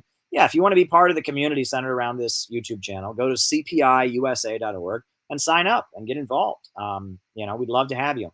We would love to have you. All righty. Okay. Next question. All right. AOC's statement on Ukraine. She doesn't know what she's talking about, right? She doesn't know what she's talking about. The sovereignty of Ukraine. Russia's not going to invade Ukraine. Russia is not threatening the sovereignty of Ukraine. Zelensky, the president of Ukraine, has said that Joe Biden is overplaying the danger of war. But AOC just says what she's told to say. And it's kind of sad. Listen, folks, I'll just make this point before we end. I gave AOC a chance. And, I did. And I think there's this internet culture where we just want to immediately denounce everyone as a fake, denounce everyone a phony. I didn't do that. I've met AOC. I think 3 times I have met her. At least one time we actually spoke, and there was another time where we kind of met. It was like at a town hall. We talked. I mean, she was, I don't know. I've met AOC a couple times, and she strikes me as a well-intentioned person. I think she's just wrong. I don't think she knows any better. And I gave her a chance. And when a lot of people would see her do this or make this statement about Tibet or that, I didn't jump on her at first because I want to give people a chance. We need to have people in the government who are sympathetic to us. We need to have people in the government we can work with. But AOC is no good. I mean, now after January 6th, she wants the media to be censored, right? She wants the media to be censored. She wants the government to censor the media to make sure no one promotes any conspiracy theories. She is supporting, she's beating the drums of war against Russia, playing up this idea that Russia is trying to attack Ukraine. She's betrayed Venezuela. She, forced the vote instead of getting behind forced the vote. She immediately had her people go out and condemn Jimmy Dore as a fascist. AOC is not our friend. It's disappointing, though. It's extremely disappointing because we shouldn't want her to be our enemy. We should want to make friends. We have the wrong approach. And I think on the internet, obviously Young Turks is not our friend, but there's some people that are on the fence. Kyle Kulinski, right? He's done some bad stuff, but he's also done some good stuff, right? And that, again, there's some people like Vosh, there's some people like Young Turks, they're no good. And there's some people that are amazing, like Jimmy Dore, he's amazing. Jackson Hinkle is amazing. Convo Couch is amazing. Gray Zone, Max Blumenthal, they're amazing. I'm amazing, if I do say so myself. John Brown Volunteers are amazing. Flame of Liberation is amazing. But there's also this big area of people that are in between. Okay? Kyle Kulinski is a great example. Sometimes he does good stuff. Sometimes he doesn't. I'm trying to think of some other examples. But we need to figure out how we can not burn a bridge with everybody, right? Because some of these people that occasionally do good stuff, we need to not burn bridges with them. We need to find a way that we can, there should be, if AOC was in Congress and she was good, that would be great. We need there to be people in Congress that are anti-imperialist and sympathetic. Look, Tulsi Gabbard, great example. Tulsi Gabbard has said some really amazing stuff about Syria and really amazing stuff about the danger of a new world war with Russia. But, she's also said some stuff about Islam that is awful. I mean, she said some stuff about Islam that I don't agree with. But you know what? I respect Tulsi Gabbard because, she's for healthcare for all. She's for a jobs guarantee. She's anti-war. And you know what? I can look at the bad stuff she said and say, okay, she's wrong on that. But again, I'm not ready to just throw her under the bus. We need to figure out how to have alliances with people. We need to figure out what people would be worth strategic support for. Right? We can't have the attitude that everyone must be our enemy. right? I mean, the wokes are vicious. They want to cancel everybody. We need to not be like them. They're children. They're overgrown children. They've got their Oedipal complex. They're having their tantrum. They're getting their emotions out. They can't even tell you what they're for. They're just mad at people, and they're canceling people. These crazy people. We don't want to be that. We are scientific socialists. Okay? We are city builders. We are the city building tendency. We need to not be like those people. We need to be better than them. We need to be strategic. We need to be able to enter strategic alliances. I gave AOC a chance. I really tried with AOC. There's a photo you can find of me and AOC, right? Me and AOC and a guy from Flame of Liberation blog are in the same photo. It's really hilarious. It's really funny. I don't regret that picture. I gave her chance. I hoped she could be better. And who knows, maybe, at this point, not likely, but it's possible. Never say never. There's a chance that, if something were to happen, if she, the right alliances and circumstances, she could get better. Okay. But we need to figure out how we can make alliances with people, how to not just cancel everybody who makes a mistake. We need to be smarter. We need to be scientific socialists. We need to be city builders. Okay. And so, I gave AOC her chance, but, like Kyle Kalinske, okay, he's said some things I vehemently disagree with, but he's also said some pretty good stuff.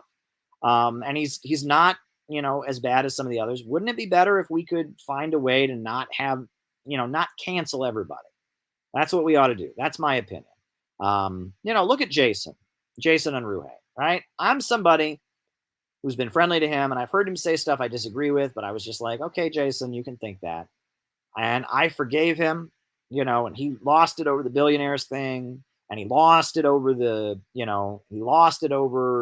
environmentalism, and he lost it over third worldism. But I said, okay, we can agree about Iran. We can agree about Venezuela. I tried to maintain an alliance. Well, finally, he just had it. Oh, he hated me, and he's made crazy videos and stuff. Well, what is Jason ever going to become? Is he ever going to build a mass movement? No, he doesn't even think it's possible. Is Jason ever going to be anything but a guy, and that's what I am right now. I'm a guy screaming into my webcam, but I aspire to be more than that. I have conferences around the country. I have workshops. I work for a major international TV network. I write books. I'm building an organization, right? And that's what we should be aspiring to be. This shouldn't just be our release, our ability to get on here and like scream, F the world, it's unfair, and then go back to live our life. We should be building communities of solidarity. Capitalism has left so many people without, right? So many people our age don't have a decent job, don't feel like they have a future, feel abandoned, feel hopeless. We need to give them a community to be part of. And we need to give them a purpose in life. We need to get them to understand that they can take up history's challenge, that they can live a life that matters. They can fight for socialism. They can be Gus Hall. They can be Harriet Tubman. They can be Huey Newton. They can be William Z. Foster. They can be Anna Louise Strong. That there is a hero and a revolutionary with great potential inside of them. We need to be empowering people. We need to build communities of solidarity that enable people to become heroic and make great achievements for the class struggle and for the working class to drive humanity to a higher plane.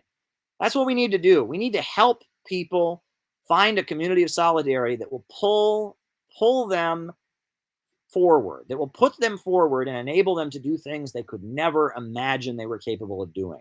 We need to enable people to become heroic, to overcome their over-socialization, their fears, their pessimism, and become great ultra-revolutionaries. That's what we need to do. We need to build an actual community of solidarity that enables people to raise their heads up and become city builders. That's what we need to do.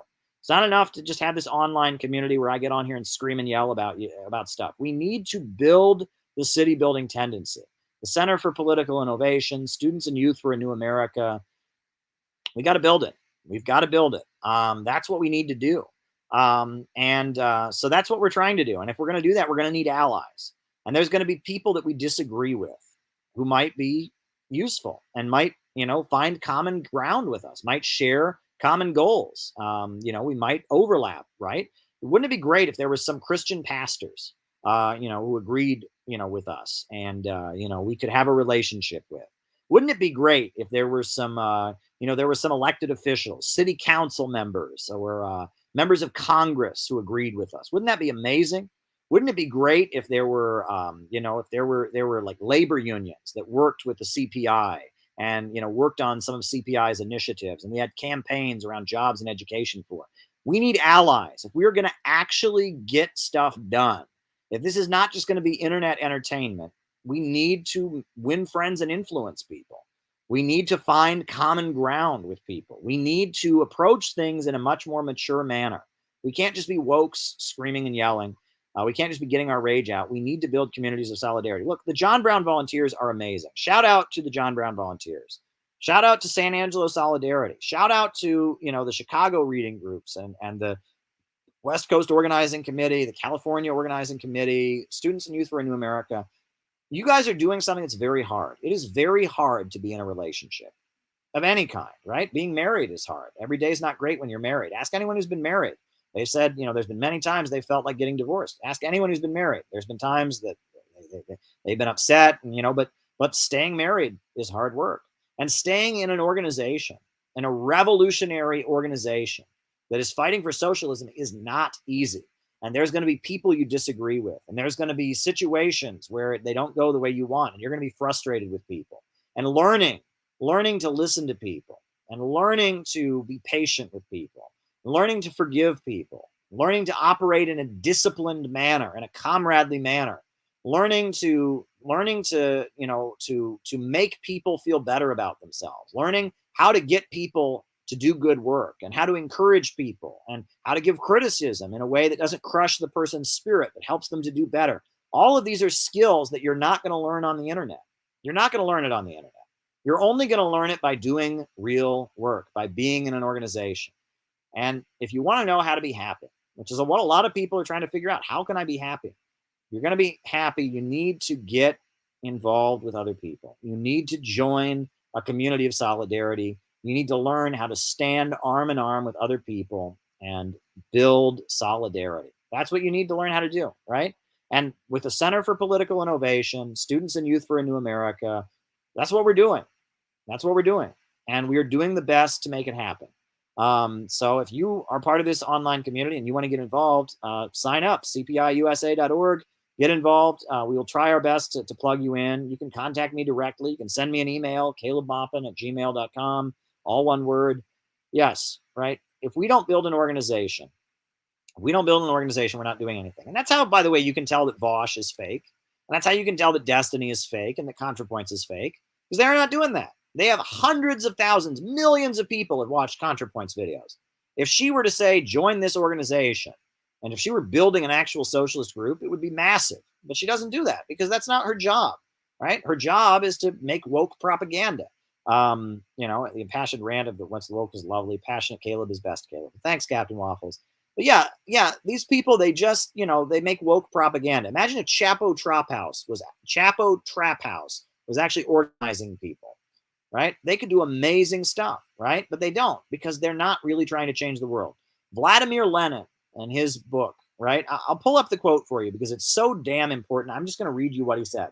I have quoted this over and over and over again, but I am just going to read it to you because it must be said, right?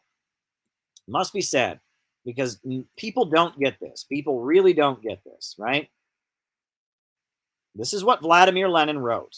He wrote, "Neither we nor anyone else can calculate precisely what portion of the proletariat is following and will follow the social chauvinists and opportunists. This will be revealed only by the struggle." You hear that? Only by the struggle. And it will definitely be decided only by the socialist revolution. But we know for certain that the defenders of the fatherland in the imperialist war represent only a minority. And it is therefore our duty, if we wish to remain socialists, to go down lower and deeper to the real masses. And this is the meaning and the whole purport of our struggle against opportunism.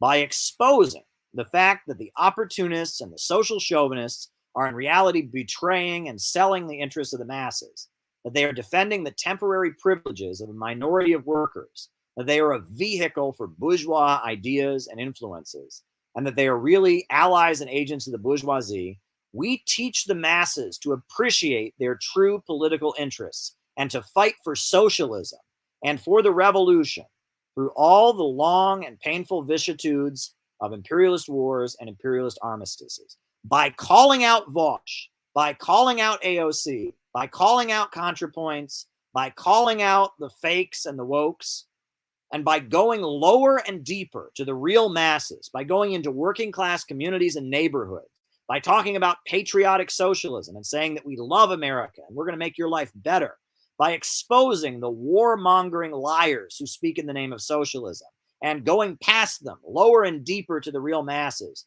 we are doing our duty. This is our duty, to get out of the movement and to the masses. This is the whole meaning of our struggle against opportunism. If we wish to remain socialists, we must go lower and deeper to the real masses. This is what Lenin is telling us to do. The Bolsheviks never had a better newspaper than the Mensheviks. They never had more college professors than the Mensheviks. They organized the real masses. They had Stalin, a man from Georgia. He wasn't even from Russia. He was from Georgia, a southerner from Georgia, right? The Ballad of Joe Stalin says, Joe Stalin was a southerner from Georgia. He was born where oranges grow thick and fast in fields of waving corn. And Joe, he was a farmer. He made the land all green. And he built up the workers' state the world has ever seen. Go read the lyrics to the Ballad of Joe Stalin.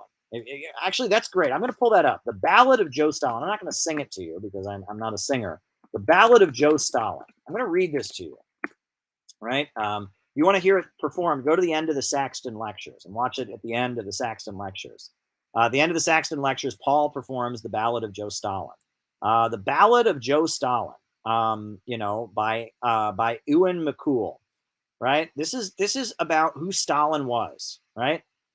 Joe Stalin was a mighty man was he. He led the Soviet people on the road to victory. All through the revolution, he fought at Lenin's side. They made a combination till the day that Lenin died. He said, come all you people, we'll work with brain and hand. But then one day, the Nazis came into the Soviet land. They plundered to the Volga, to Stalingrad. And then Joe Stalin said, come on, me boys, and kicked them out again. Joe Stalin was a southerner. In Georgia, he was born, where oranges grow thick and fast, and fields of waving corn. And Joe, he was a farmer. His fingers, they were green. And he planted the biggest crop the world had ever seen. One day he looked upon his map and frowned and shook his head. There's too much brown and not enough green. Those are the words he said. We'll have to change the weather, boys, he said. And then he smiled. So let's begin by planting trees along 3,000 miles. Joe Stalin rolled his sleeves up and he said, come on, let's start. The Volga River and the Don, they are too far apart. I think we'd better join them. So come on, help me, pal. We'll build a mighty waterway we call the Volga-Don Canal. One day he went up into the north and saw the rivers three, all emptying their waters into the polar sea. Now that's not right, Joe Stalin said. These rivers, they are ours. So we'll turn them around and make them give electric power. There was a range of mountains that was standing in the way. So Stalin put his hands up and smoothed them all away. For Joe, he was determined to make the land all green. And that's the biggest project that the world has ever seen. Joe Stalin was a mighty man was he. He harnessed nature to the plow. Starting again. Joe Stalin was a mighty man. He made a mighty plan. He harnessed nature to the plow to do the work of man. He hammered out the future, the forgeman he has been, and he made the workers' state the best the world has ever seen. That's Stalin, right? Joe Stalin, right? Joe Stalin was not from the rich. He was not from the aristocracy. He was from Georgia. He wasn't even from Russia. He was from a nation that was colonized, that was an oppressed nationality in the Russian Empire.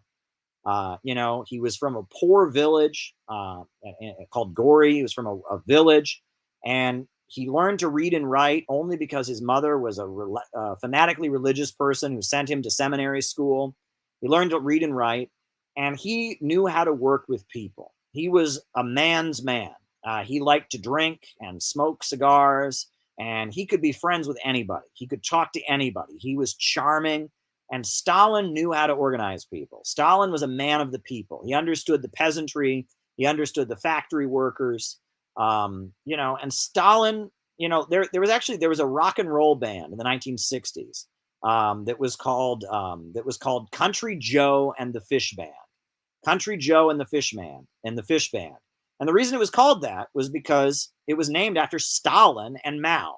Mao was called the fish because Mao said the masses are the water and the revolutionaries are the fish. Stalin was called Country Joe because he was from the country. He was from a rural area, right? And Stalin understood the people. And the reason that Stalin was able to mobilize the Soviet people to industrialize, to build the country up, to electrify the country, to defeat the Nazi invaders, to make their country a superpower, was because he loved the Soviet people. He loved them. He loved all the Soviet people. He loved the Russians. He loved the Georgians. He loved the Ukrainians. He loved the Moldovans. I mean, he loved the Soviet people. He loved the Siberians. There's a story that Stalin, you know, he was sent into exile in Siberia, and they sent, you know, all these Bolshevik leaders into exile, you know, and they would send them to Siberia. And they're living in exile, and all these Bolshevik leaders are miserable. They're all rich kids, students, intellectuals. They're like, oh my God, we're in the middle of the countryside. What are we going to do? Stalin went to the local village, and he made friends with all these Siberian villagers. And he got to be so popular with the Siberian villagers, they elected him president of the hunting club, right? Stalin was president of the hunting club. They liked him so much. Stalin knew how to work with people. He loved the people. He loved the people. And that's why he was so effective. Stalin was the editor of Pravda. He was the editor of Pravda, which was the daily newspaper. You know, the Lenin and the Bolsheviks, they had Iskra, right? They had Iskra, which was the newspaper of, you know, the theoretical journal that Lenin wrote for and stuff. But Stalin was the editor of the daily newspaper called Pravda, which was a newspaper about actual conditions in the factories, about what life was like for average working people. Workers would write in and say, my boss is exploiting us. He's got unsafe conditions. Another worker would write in, my conditions are just as bad. And it was like a voice, it gave voice to average people about what their life was like. Stalin had a deep love for the Soviet people. He understood them. You know, he understood them with deep passion. He understood the Soviet people. And because of that, he was able to mobilize them to build up their country. And if we in the United States, if we socialists, if we Marxists in the United States, if we want to actually win and actually dismantle US imperialism and actually build a healthy society and actually build socialism in America, we need to love the American people in the same way. It doesn't mean we have to support their backward views. It doesn't mean we have to support racism. It doesn't mean we have to support chauvinism or colonialism or reactionary ideas.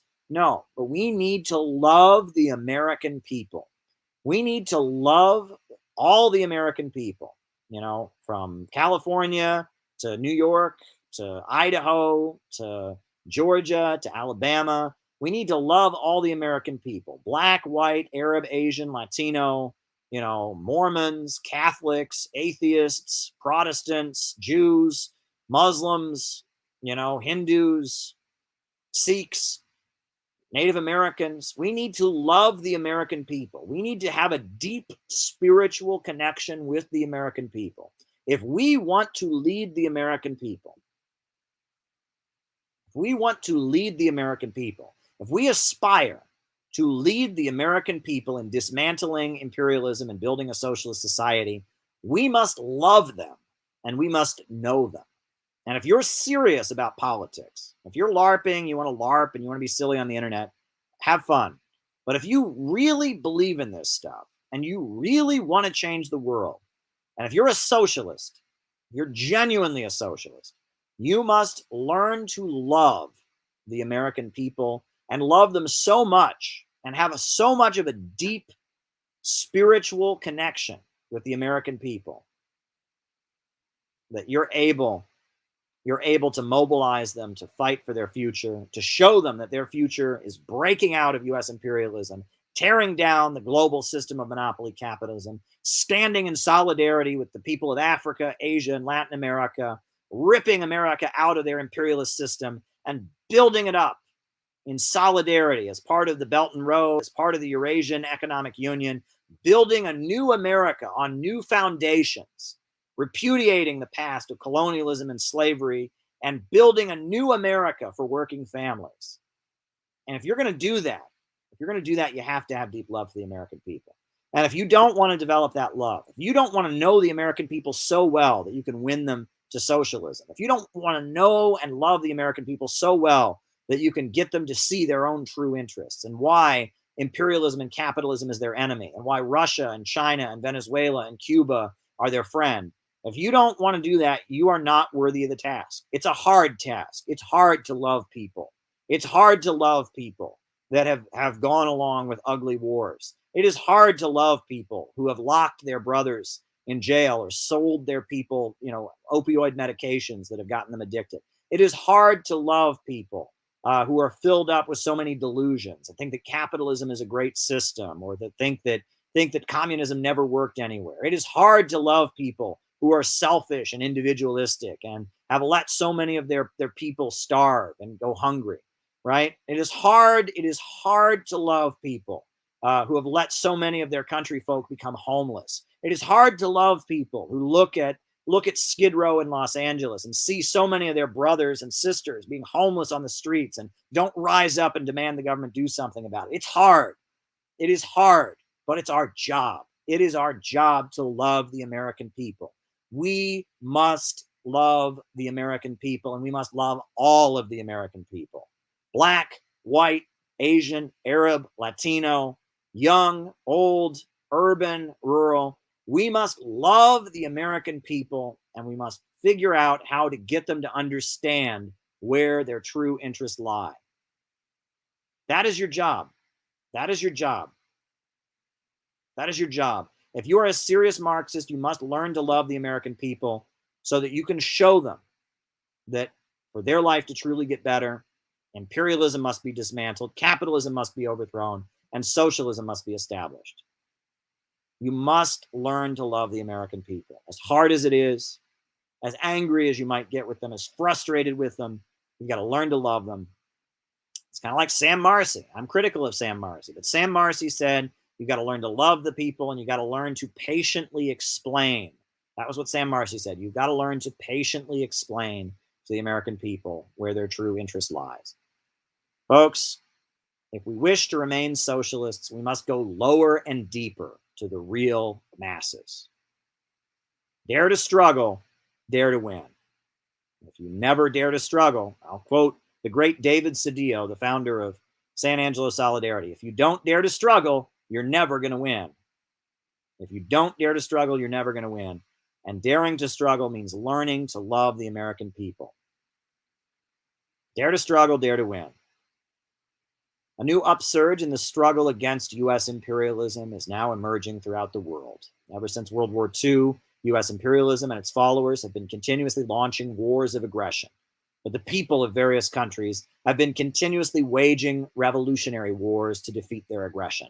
And while the danger of a new world war still exists, and the people of all countries must get prepared, revolution is the main trend in the world today. And while the danger of a new world war still exists, and the people of all countries must get prepared, revolution is the main trend in the world today. We need a government of action that will fight for working families. We need a government of action that will fight for working families. We need a government of action that will fight for working families. Out of the movement to the masses. Out of the movement to the masses. Out of the movement to the masses. Dare to struggle, dare to win. Dare to struggle, dare to win. We need a government of action that will fight for working families. Good night, everyone. Good night.